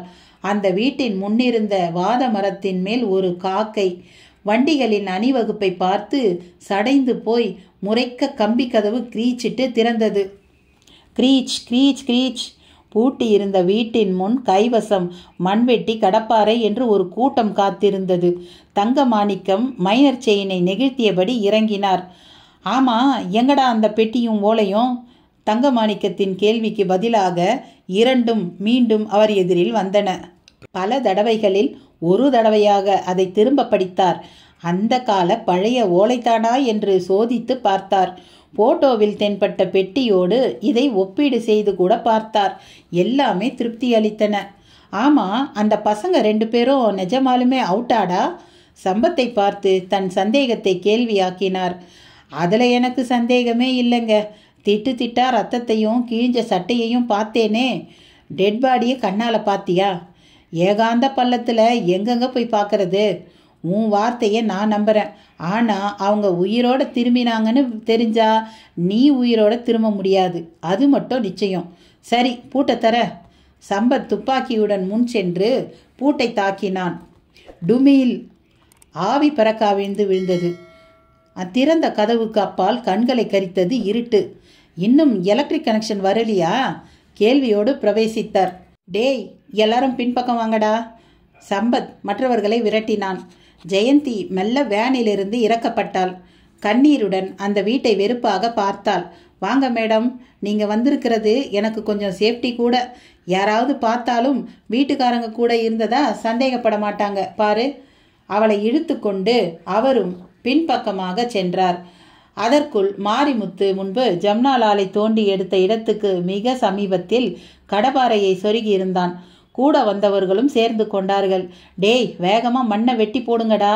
இதுக்காக எவ்வளவெல்லாம் பாடுபட்டு இருப்போம். எல்லாத்தையும் நினச்சா எனக்கே கிர்ரடிக்குது. அவரது அந்த ஸ்டேட்மெண்ட்டுக்கு எங்கிருந்தோ கைத்தட்டல் ஒன்று அங்கீகாரமாக வந்தது. நிமிர்ந்து பார்த்தபோது தங்கமாணிக்கத்தின் கண்களில் மின்னல் தாக்கினது போல் அதிர்ச்சி. கலாதரன் கைத்தட்டி கொண்டிருந்தான். தனது உத்தியோக உடுப்பில் மிடுக்காக இருந்தான். பக்கத்தில் மௌனமாக பாஸ்கர். பின்னால் மிகப்பெரிய போலீஸ் வட்டம். கொஞ்சம் மேலே பாருங்க சார் என்றான். வீட்டின் மாடிதளத்தின் மேலெல்லாம் துப்பாக்கியும் கையுமாக போலீஸ். நடுநாயகமாக DSP Chandrakanth, deputy collector Vishnuvardhan. அவர்களை பார்த்துவிட்டு ஓடிப்போய் கலாதரனிடம் சேர்ந்து ஒட்டி கொண்டாள் ஜெயந்தி. நாங்கள்லாம் துப்பறியும் புலிகளாக அலைஞ்சி கண்டுபிடிச்ச ஒரிஜினல் வைரப்பெட்டி அதோ. கலாதரன் கை காட்டிய திக்கில் ஜம்னாலாலின் அந்த வைரப்பெட்டியோடு புரொஃபசர் ராம்நாத். அத்தியாயம் 30. அன்று மீனாட்சியும் ராஜேந்திரனும் வைக்கோல் போரை தஞ்சமடைந்து அதனுள் ஒளிந்து கொண்டார்கள். கோட்டைச்சாமியின் பார்வையில் மாட்டு பொட்டகை வெறிச்சிட்டது. குஞ்சம் போல் வாள் கொண்ட 2 அணில் மட்டும் எட்டி பார்த்துவிட்டு ஓடிப்போனது. உள்ளே போய் சுற்றி சுற்றி பார்த்தான். கண்களில் கல் குடித்த வெறிச்சிரிப்பு. கருத்த தூண் போன்ற கைவசம் வீச்சறிவாள். சுற்றி சுற்றி பார்த்தவன் வெளியே வந்து காடகராயனை பார்த்து சலிப்பாக பேசினான். 2 அணிகள் தான் இருக்கிறது, பிடித்து வரவா? காடகராயனிடம் கடூரமான சிலிர்ப்பு. இந்த பகல் பொழுதில் அவனை விடவே கூடாது. இந்த மலையின் ஒரு மூலையை கூட விடாதீர்கள் என்றவன் புறவியின் பின்தொடையை நிமிண்ட அது புழுதியை கிளப்பி ஓடத் தொடங்கியது. திபு திபு என்று பின்தொடர்ந்தது கூட்டம். 100 கணக்கில் புறவிகள். திக்குக்கு 10 புறவிகள் பிரிந்து சென்றன.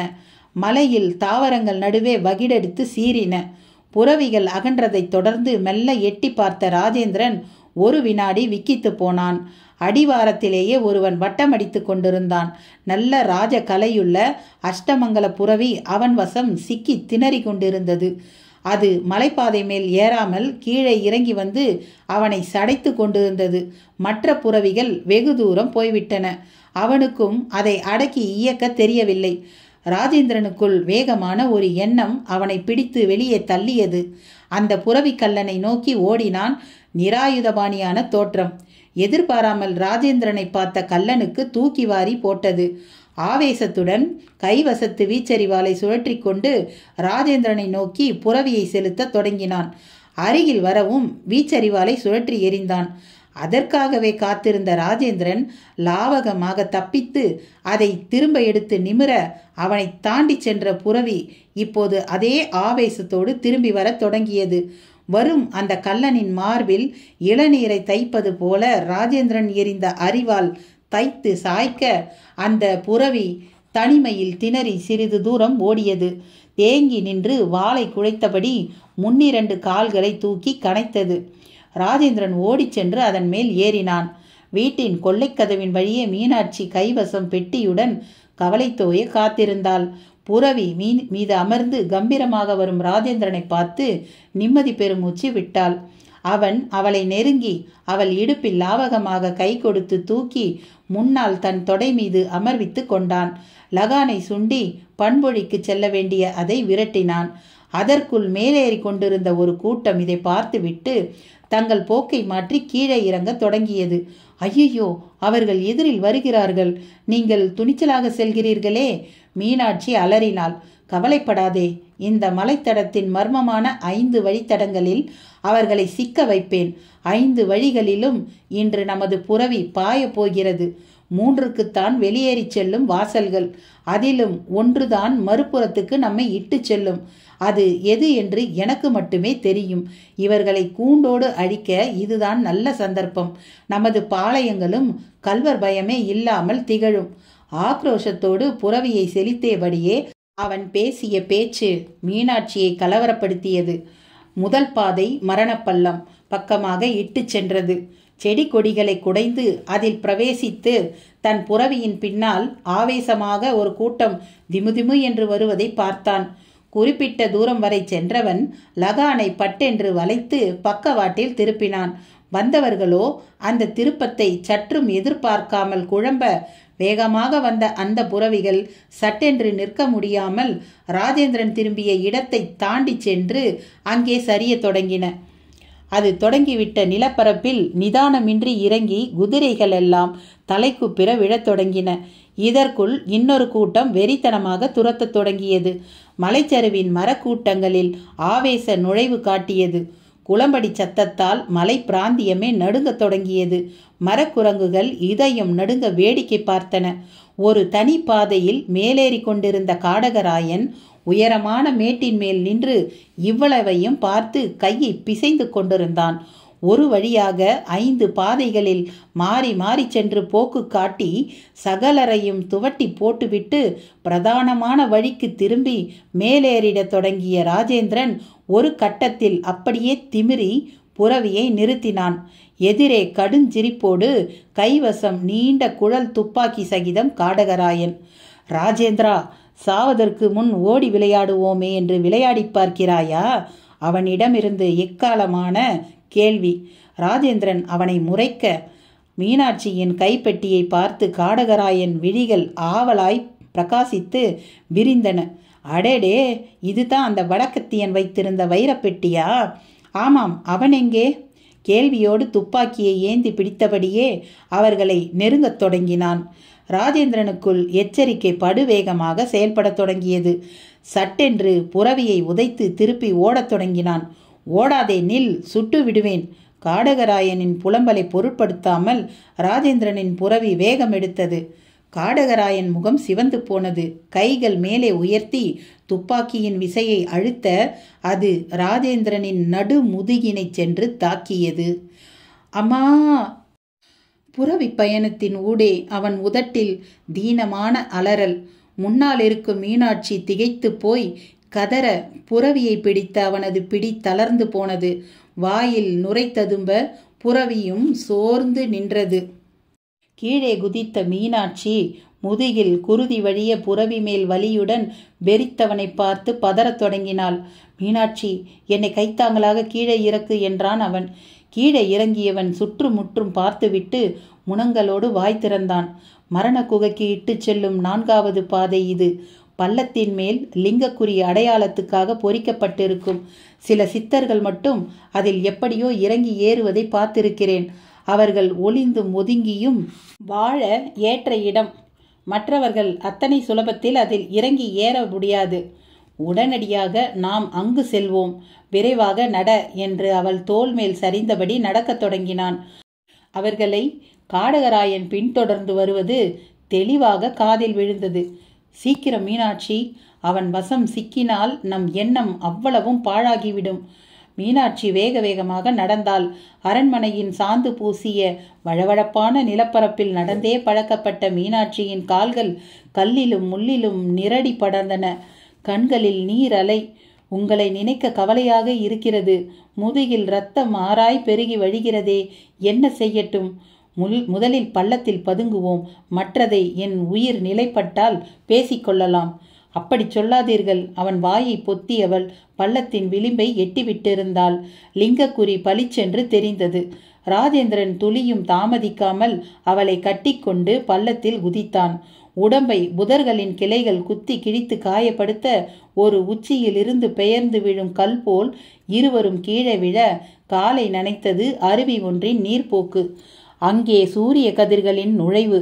அதில் அந்த பள்ளத்தின் உட்பகுதி பார்க்கக்கூடிய விதத்தில் தெரிந்தது. கீழே விரிந்த ராஜேந்திரனால் நிமிர்ந்து கூட பார்க்க முடியவில்லை. உடம்பின் குருதி முழுக்க வெளியேறி உயிர் பந்து துடிக்கத் தொடங்கியிருந்தது. மீனாட்சி தன் கைவசம் இறுக பற்றி இருந்த மரப்பெட்டியை நல்ல வேளையாக இழக்காமல் இருந்தாள். அதை ஒரு திண்டின் மேல் வைத்துவிட்டு அவனை தொட்டு தூக்கியவள் அவன் கண்கள் செருகுவதை பார்த்து கதி கலங்கி போனாள். ஐயோ, என்ன செய்கிறது உங்களுக்கு? எனக்கு பயமாக இருக்கிறது பதறினாள். மீனாட்சி, ஒரே தாகமாக இருக்கிறது எனக்கு. துளி தண்ணீர். அவன் வறண்ட குரலில் பேசுவது ஈனசுரத்தில் வெளிப்பட்டது. உடனேயே காலை நனைத்து ஓடும் அருவி பாதையில் கைகளால் நீரை அள்ளி அவன் வாயில் விட அவன் ஆவலாக விழுங்கினான். மீனாட்சி, என் கண்கள் இருளுகின்றன. என்னால் இனி அசையக்கூட முடியாது. அவன் பேச்சு அத்தோடு முற்று பெற அப்படியே மீனாட்சியின் தோள் மேல் சரிந்தான். வளைவான அவள் கழுத்தில் தன் உதடுகளை அழுந்த பதித்தான். அப்படியே அந்த நிலையிலேயே சக்தியை திரட்டி அவளை இறுக்கமாக அணைத்தான். அந்த அணைப்பு மெல்ல அவிழ அவன் உயிரும் அவனை விட்டு பிரிய மீனாட்சி அதை உணர்ந்து ஓவென அலறினாள். அந்த பள்ளத்தின் அந்தகாரத்துக்குள் குடியிருக்கும் வௌவால்கள் கூட அந்த சத்தம் கேட்டு அலறி புடைத்து குறுக்கும் நெடுக்குமாக பயணிக்க அவளது அலறல் சத்தம் அந்த மரண பள்ளத்தை விட்டு எதிரொலியோடு மேலேறி அந்த மல பிராந்தியத்தின் மூளை முடுக்கெல்லாம் சென்று முட்டியது. சத்தம் கேட்டு அங்கு வந்த காடகராயன் பள்ளத்தின் வாயிலில் ஒரு கொடியை பற்றியபடி எக்கால சிரிப்போடு மீனாட்சியை பார்த்தான். மெல்ல கீழே இறங்கி அருவி போக்கில் காலை வைத்து நடந்து வரத் தொடங்கினான். அதல பாதாளத்துக்கே நீங்கள் சென்றாலும் விடமாட்டேன் என்று மீசையை நீவினான். ஆமாம், எங்கே அந்த பெட்டி? நிலை குலைந்து நிற்கும் மீனாட்சியை அந்த கேள்வி நெருப்பாக சுட்டது. அவள் கண்களில் நீர் சட்டென வற்றி கோபாக்கினி கொழுந்துவிடத் தொடங்கியது. உடம்பெங்கும் ஆவேசம் திமிரி வழிய ஆரம்பித்தது. தன் கட்டாரியை சட்டென்று உருவி எடுத்தவள் மின்னல் வேகத்தில் காடகராயனின் தொப்புளை குறிவைத்து எறிந்தாள்.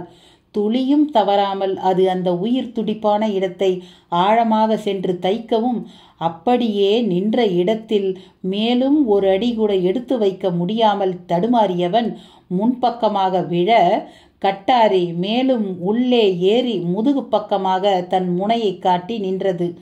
அருவி நீரின் போக்கில் அவனது குருதி கலந்து ஓடத் தொடங்கியது. சிலையாக நின்றுவிட்ட மீனாட்சிக்கு பிரக்ஞை திரும்ப வெகு நேரமாகியது. பிரக்ஞை திரும்பிய போது காதலன் சடலம் அவளை கண்ணீருடன் வரவேற்றது. அவனை நெருங்கியவள் உடலை அள்ளி சுமந்தபடி சற்று உள்ளே செல்ல சமதளமான நிலப்பரப்பு தென்பட்டது.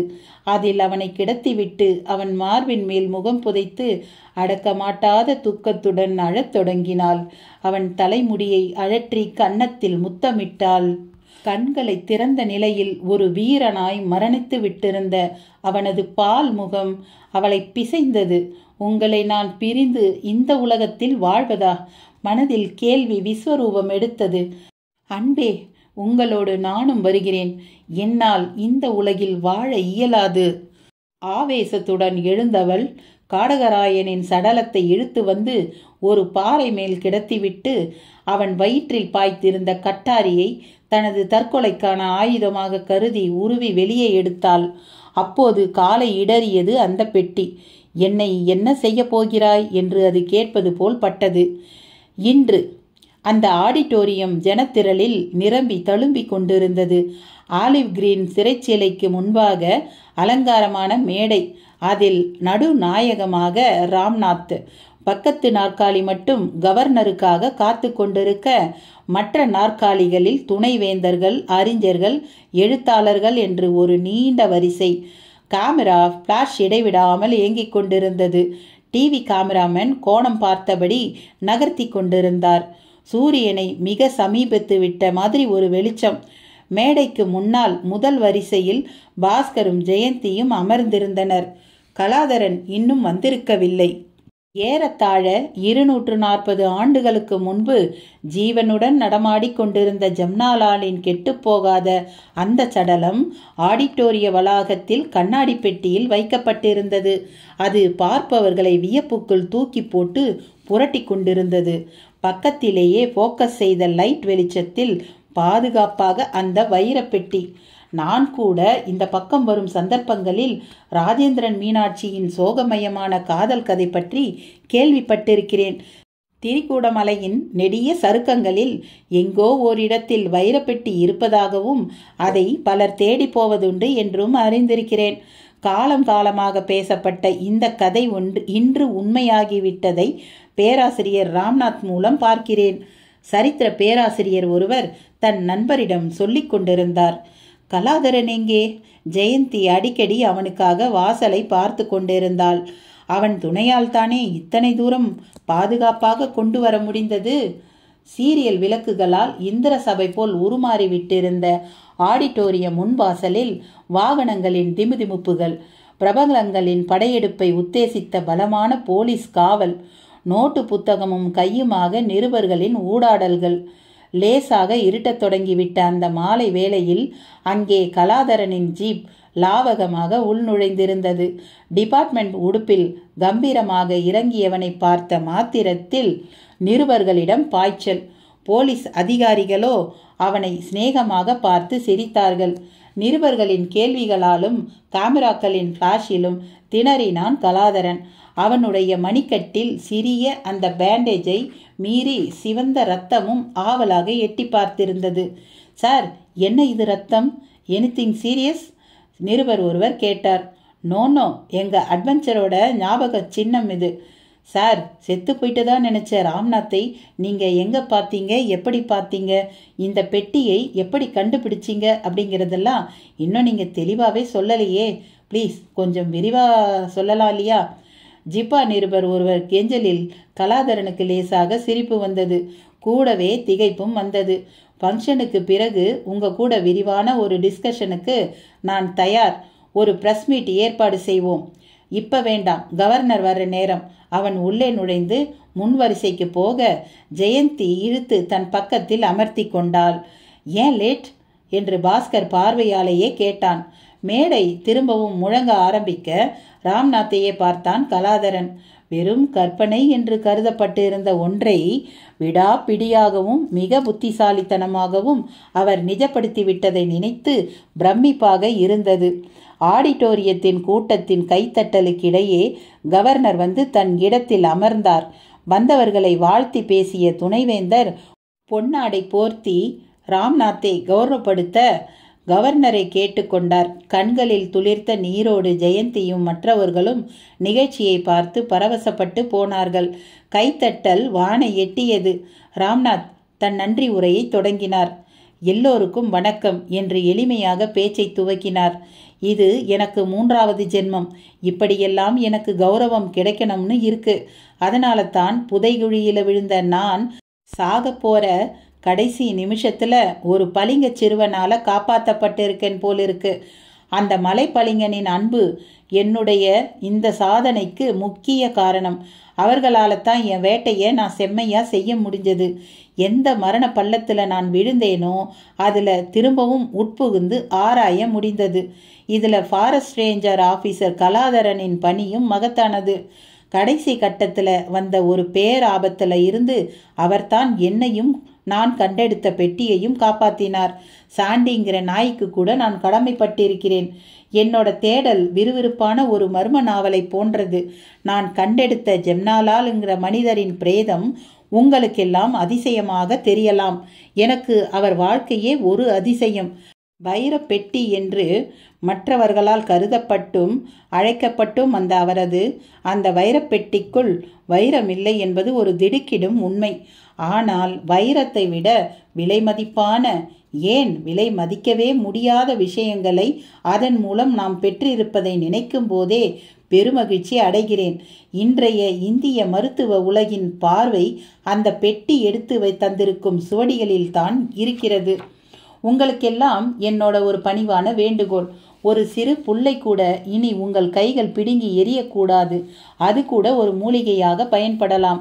கண்டெடுத்த சுவடிகளில் நோய்ங்கிற ஒன்னை இந்த உலகத்தை விட்டே துரத்த வழிகள் காட்டப்பட்டிருக்கு. ஆனால் அதுல குறிப்பிட்டிருக்கிற பல மூலிகைகள் இனி நாம் பார்ப்போமான்னு சந்தேகமா இருக்கு. காடுகளை அழித்து மிருகங்களை வேட்டையாடி இயற்கையை கொஞ்சம் கொஞ்சமா கொன்னுட்டோம். இப்ப அதனால நோய் தீர்க்க வழி தெரிஞ்சும் மூலிகைகளை இனம் காண முடியாம தவிக்கக்கூடிய ஒரு சூழ்நிலை. ஒரு வைர பெட்டியாத்தான் முதல்ல நான் அதை நினைச்சேன். ஆனால் அது வைரங்களை விட விலை மதிப்பில்லாத பெட்டி. ஜம்னாலால்ங்கிற சித்தன் விட்டு சென்ற சமூக சொத்து அது. கையில வெண்ணெயை வச்சுக்கிட்டு நாம இப்ப நெய்க்கு அலையிறோம். இந்த நிலை மாறணும், நாம மாத்தணும். இந்த நிகழ்ச்சியோட மெசேஜ் இதுதான். என் அட்வென்ச்சர் எனக்கு புரிய வச்ச அடிப்படை விஷயமும் இதுதான். ராம்நாத்தின் அந்த பேச்சு கவர்னர் உட்பட சகலரையும் பெரிதும் கவர்ந்து கைத்தட்ட வைத்தது. அரங்கமே அதிரும்படியான கைத்தட்டல். ராம்நாத் தலைக்கு மேல் கையை உயர்த்தி கும்பிட்டபடி தன் இருக்கையை நோக்கி நடந்தார். ஏசி செய்யப்பட்டிருந்த அந்த ஓட்டல் அறையில் நடந்த நிருபர் கூட்டத்தில் ராம்நாத் நடுநாயகமாக உட்கார்ந்திருந்தார். அவருக்கு பக்கத்தில் கலாதரன், அவனுக்கு மிக அருகாமையில் ஜெயந்தி. ராம்நாத்துக்கு இடது பக்கத்தில் பாஸ்கர். அவன் முகத்தில் நிம்மதி பரவசம். ஒரு ஓரமாக வாளை சுருட்டி கொண்டு சாதுவாக சாண்டி உட்கார்ந்திருந்தது. காமிரா பிளாஷ்கள் மின்னிக் கொண்டிருந்தன. நிறைய க்ளோஸ்அப்களில் ராம்நாத் பதிவாகி கொண்டிருந்தார். தங்கமாணிக்கமும் மாரிமுத்து சம்பத் உள்பட அவருடைய கைத்தடிகளும் சேர்ந்து 10 பேர் இப்போ கைதாகி இருக்காங்க என்றார் ஒரு நிருபர். புன்முறுவலுடன் அதை ஆமோதிக்கும் வகையில் தலையாட்டினான் கலாதரன். அவங்களோட வாக்குமூலத்தில் உங்களையும் பாஸ்கரையும் அவங்க பின்தொடர்ந்து இறங்கி வந்ததை சொல்லி இருக்காங்க. உங்களை தேடி பார்த்தாங்களாம். புதர்கள்ல இரத்தக்கரையும் கிழிந்த சட்டையும் தான் பார்க்க முடிஞ்சுதாம். நீங்க இறந்து விட்டதா தீர்மானிச்சு காலி கையில இருந்த பெட்டியை எடுத்துக்கொண்டு வந்திருக்கிறாங்க. அவங்க பார்வையிலிருந்து நீங்க எப்படி தப்பிச்சிங்க? பேண்ட் ஸ்லாக் நிருபர் ஒருவர் புலன் விசாரணையில் இறங்கினார். அவருடைய துருதுருப்பு கலாதரனுக்கு பிடித்திருந்தது. சொல்றேன் என்றான். அத்தியாயம் 31. அன்று துளியும் சுயநலமின்றி ஜம்னாலாலுள் மானுட சமூகத்துக்கு அளித்திருக்கும் மகத்தான அந்த பொக்கிஷம் என்னை அனாதை ஆக்கிவிடாதே என்று அவளை பார்த்தது. கண்ணீரோடு அதை தொட்டு எடுத்தாள்.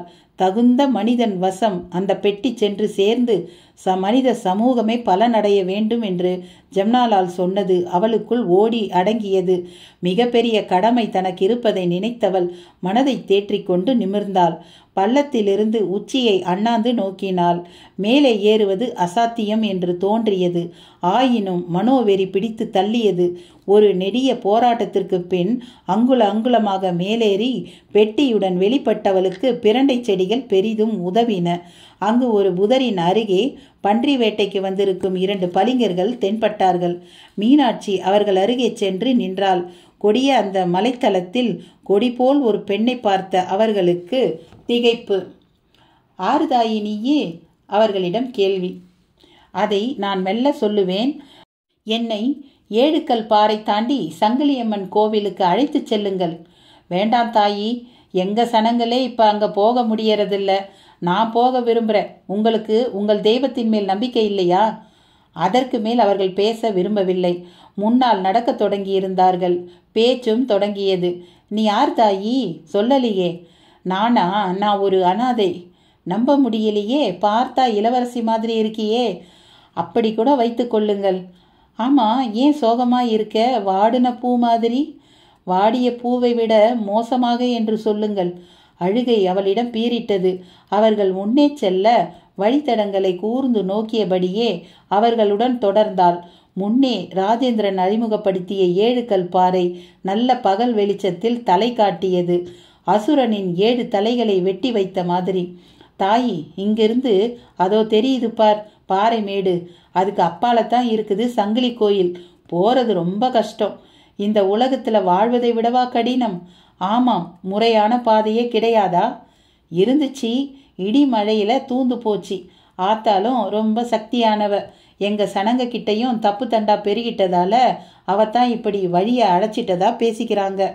அவர்கள் அப்பாவித்தனமாக பேசுவதை அவள் உணர்ந்து கொண்டாள். நெடிய பாறை மேட்டின் மேல் எட்டி பார்த்தாள். அப்பால் ஏகாண்ட சரிவு. அந்த வேளை பார்த்து அந்த சரிவில் சிறுத்தைகள் 2 ஒன்றை ஒன்று துரத்தி கொண்டு ஓடின. அவளுக்கு குலை நடுங்க தொடங்கியது. தாயி, இதுக்கு மேல போக வேணாம், வா போயிடலாம். அவர்களை பார்த்து மிக மந்தமாக சிரித்தாள் மீனாட்சி. அவர்களுக்கு அதன் பொருள் புரியவில்லை. முதன் முறையாக பெட்டியை திறந்தாள்.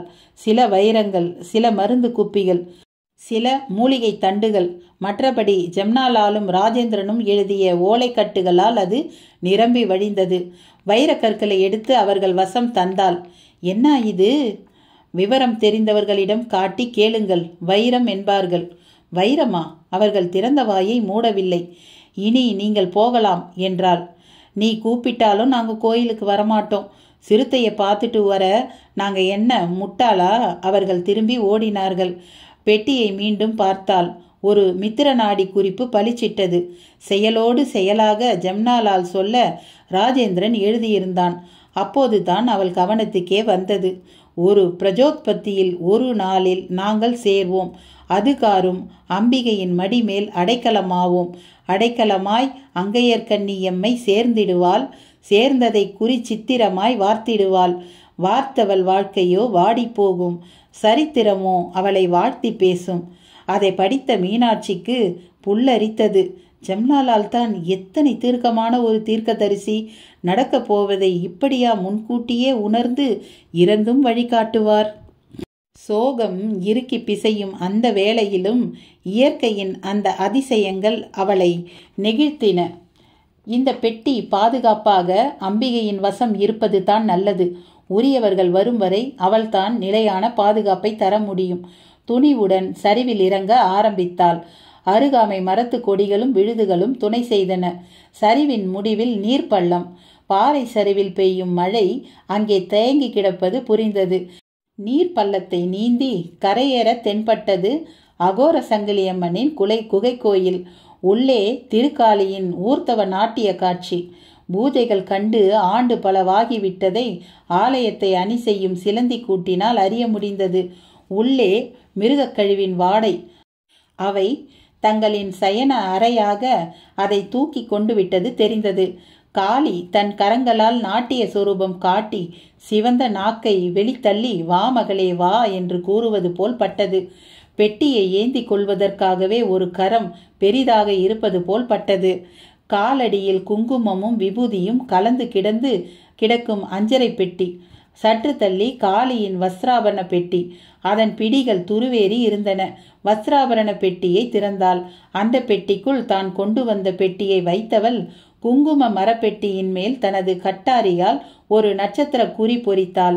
வஸ்திராபரண பெட்டியின் மேலும் பொறித்தாள். குங்கும மரப்பெட்டியை காளியின் மடிமேல் வைத்தாள்.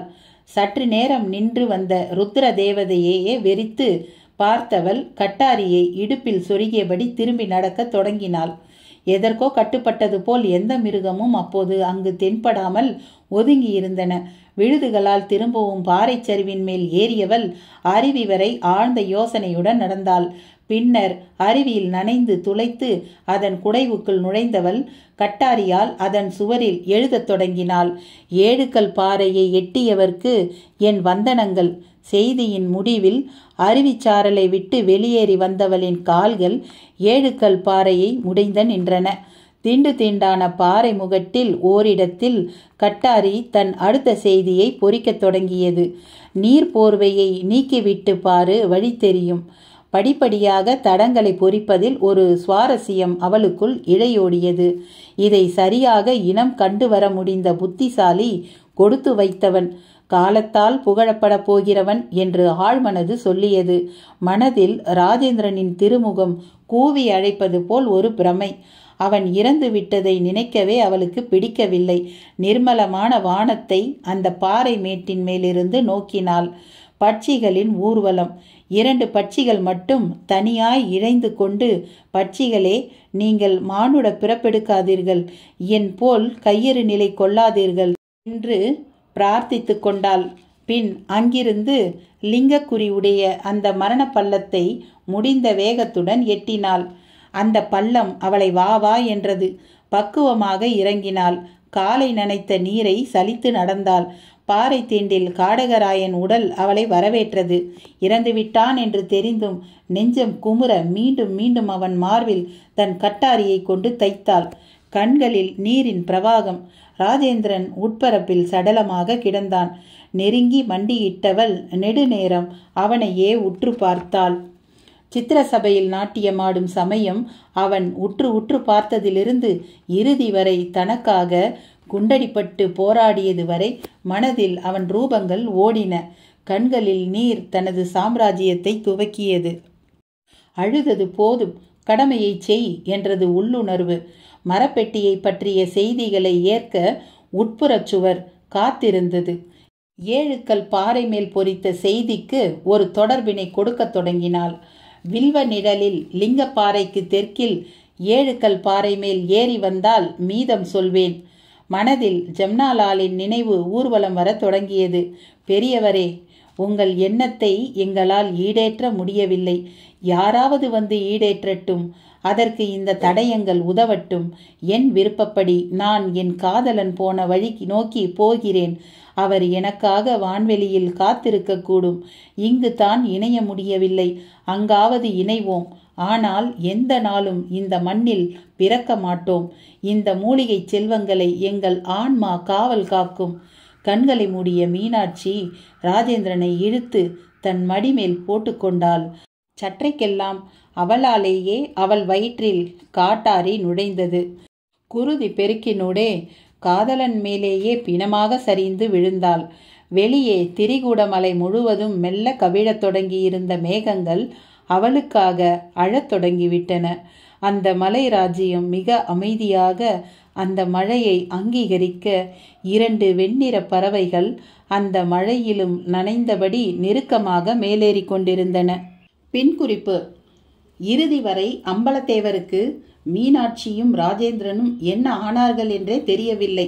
ஜம்னாலாலின் நிலையும் தெரியாமலேயே போனது. ஆனால் வைரத்தை பெற்று சென்ற பளிங்கர்கள் மூலம் மீனாட்சி ஒரு பெட்டியோடு மலையில் எங்கோ இருப்பதாக நெடுங்காலம் ஒரு நம்பிக்கை நிலவியது. அவர்களுக்காக பல தான தர்மங்களை அம்பலத்தேவர் செய்து கொண்டே இருந்தும் பலனில்லை.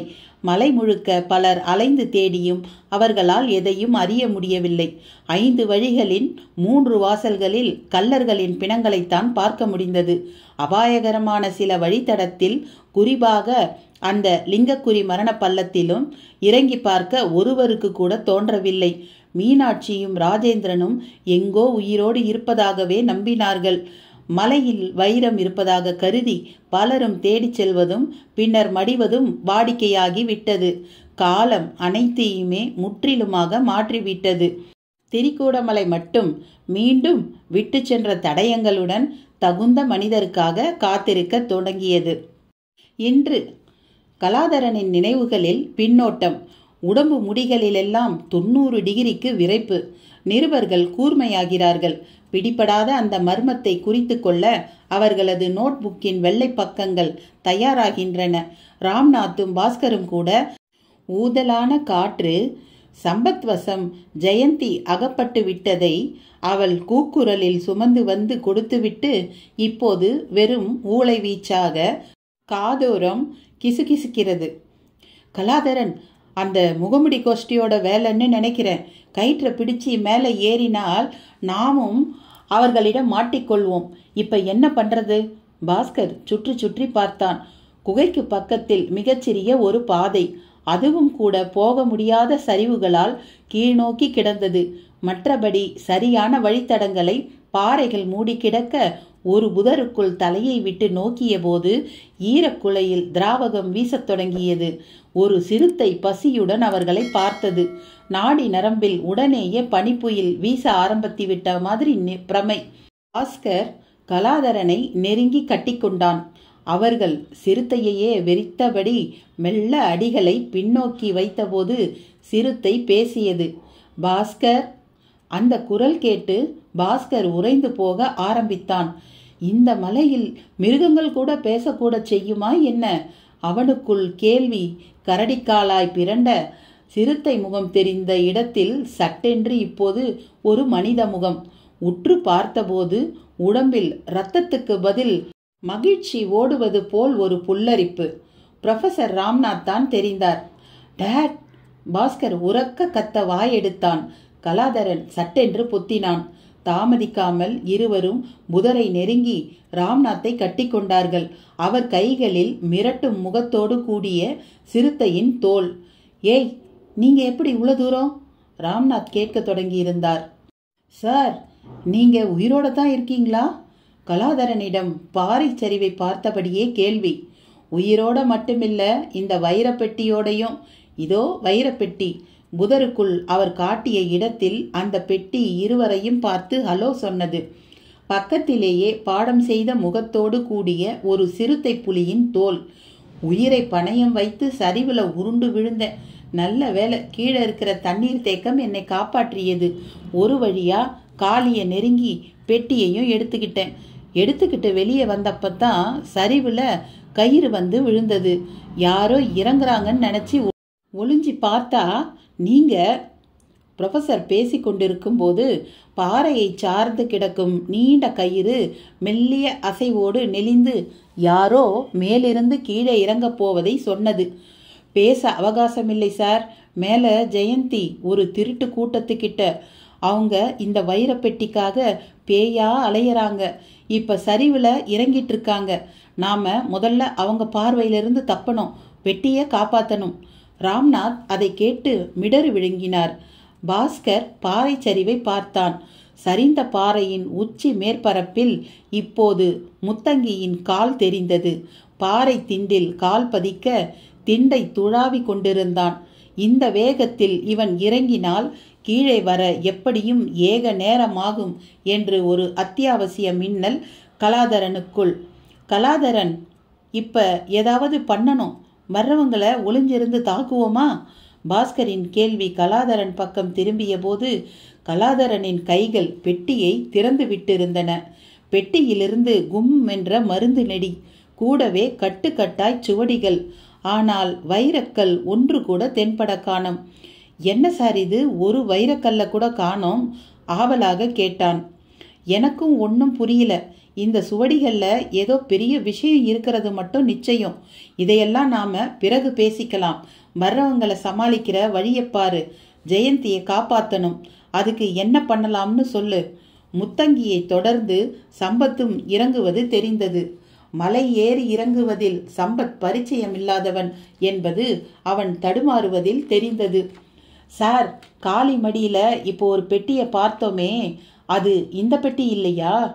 நான் சொல்றது என்ன, நீ கேட்கறது என்ன? மேலே ஜெயந்தி ஆபத்தில் இருக்கா. காரணமாக தான் சார் கேட்குறேன். காளி மடியில் ஒரு பெட்டி இருக்கே, அது என்ன? அது குங்கும பெட்டி. அது மேலே இருக்கிற நட்சத்திர பொரிய அடையாளமாக வச்சு தான் பக்கத்தில் இருக்கிற பெரிய பெட்டியை திறந்தேன். அதில் தான் இந்த ஒரிஜினல் பெட்டி இருந்தது. கூடவே இந்த புலித்தோல், லொட்டு லொசுக்கு எல்லாம் பெட்டிக்குள்ள ஒரே குமட்டல். எமகாதக செட்டப்பாக இருக்கே.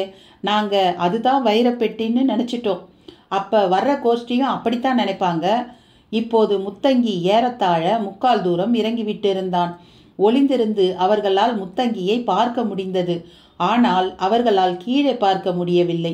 அதற்கு இடைப்பட்ட மலைக்கொடி ஒன்று கலாதரனுக்கு அவகாசம் தர தோதாக முத்தங்கியின் காலில் சிக்கிக்கொண்டு அவனை திணறவிட சம்பத் அதை எடுத்துவிடும் முயற்சியில் ஈடுபட ஆரம்பித்திருந்தான். கலாதரனின் மூளை மின்னல் வேகத்தில் ஒரு கணக்கை போட்டு விட்டிருந்தது.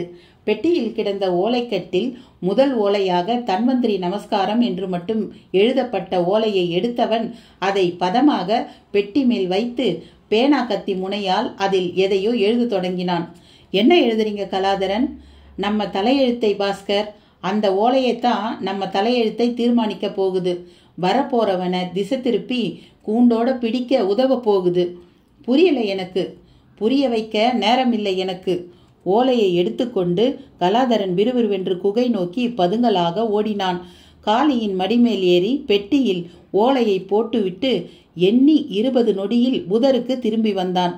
அணிந்திருந்த சட்டையை உடனேயே கழற்றி தாறுமாறாக கிழித்து புதருக்கு வெளியே போட்டவன் பேனா கத்தியால் தாமதிக்காமல் மணிக்கட்டை கீறினான்.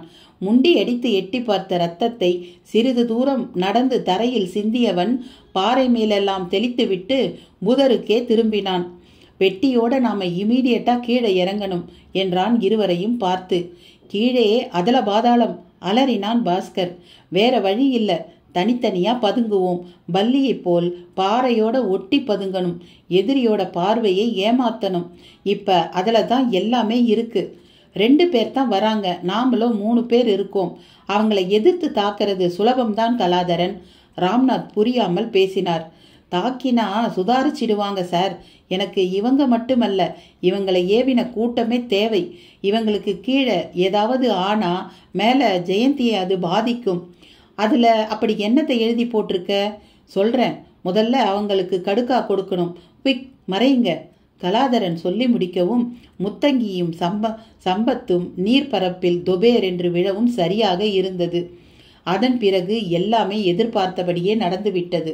அவர்கள் புதரை சுற்றி வந்து தேடிய போது, சந்தேகித்த போதும், துளி அசந்தால் பாதாளத்தில் விழுந்துவிட வேண்டிய பாறைகளின் பின்னால் அவர்களுடைய தேடலுக்கு ஏற்ப வளைந்து கொடுத்து பதுங்கி தப்பித்து மூவரும் உயிரோடு இல்லை என்பதை ஊர்ஜிதப்படுத்தி, ரியலி இப்ப நினைச்சாலும் எனக்கு ஒரே புல்லரிப்பா இருக்கு, கலாதரன் சொல்லி சிலிர்க்க நிருபர்களிடம் ஒரு பிரமிப்பான மௌனம்.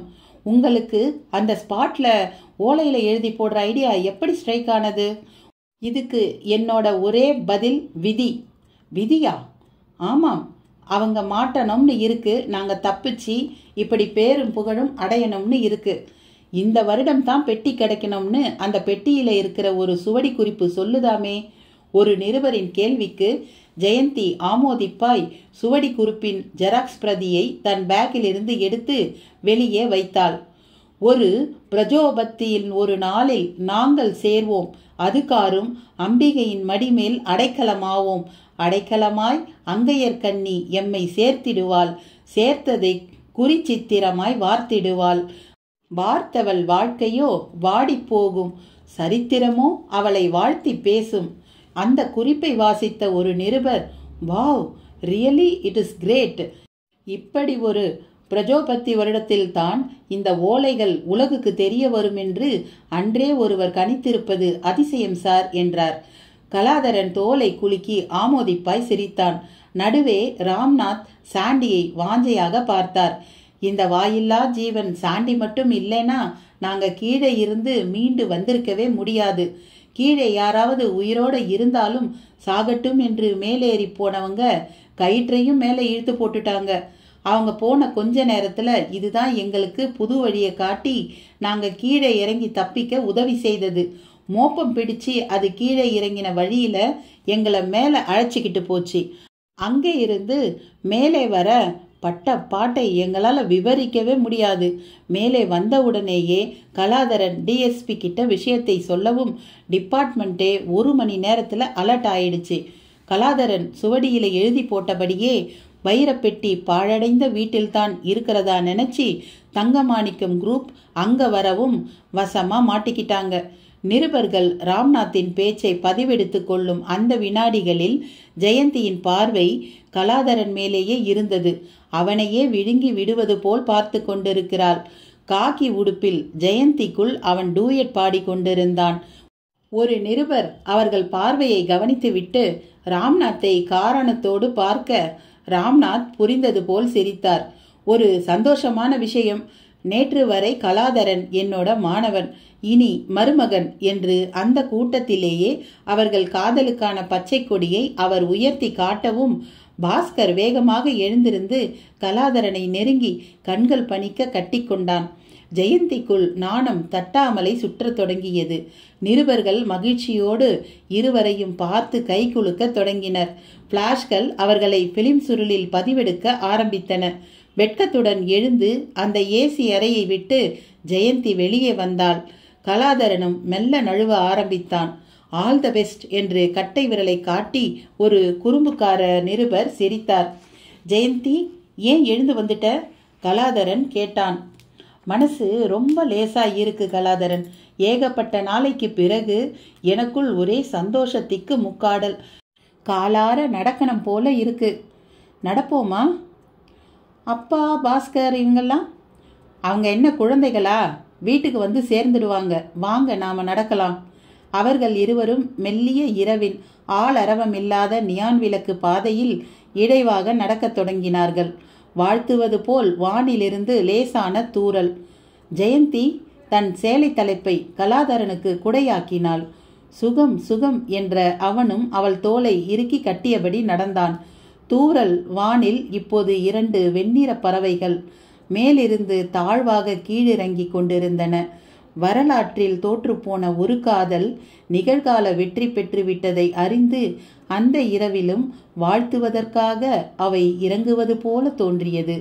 தோலை வளைத்து பிடித்திருக்கும் கலாதரனின் வலது கை மேல் ஜெயந்தி ஓசைப்படாமல் உதட்டை பதித்து எடுத்தாள்.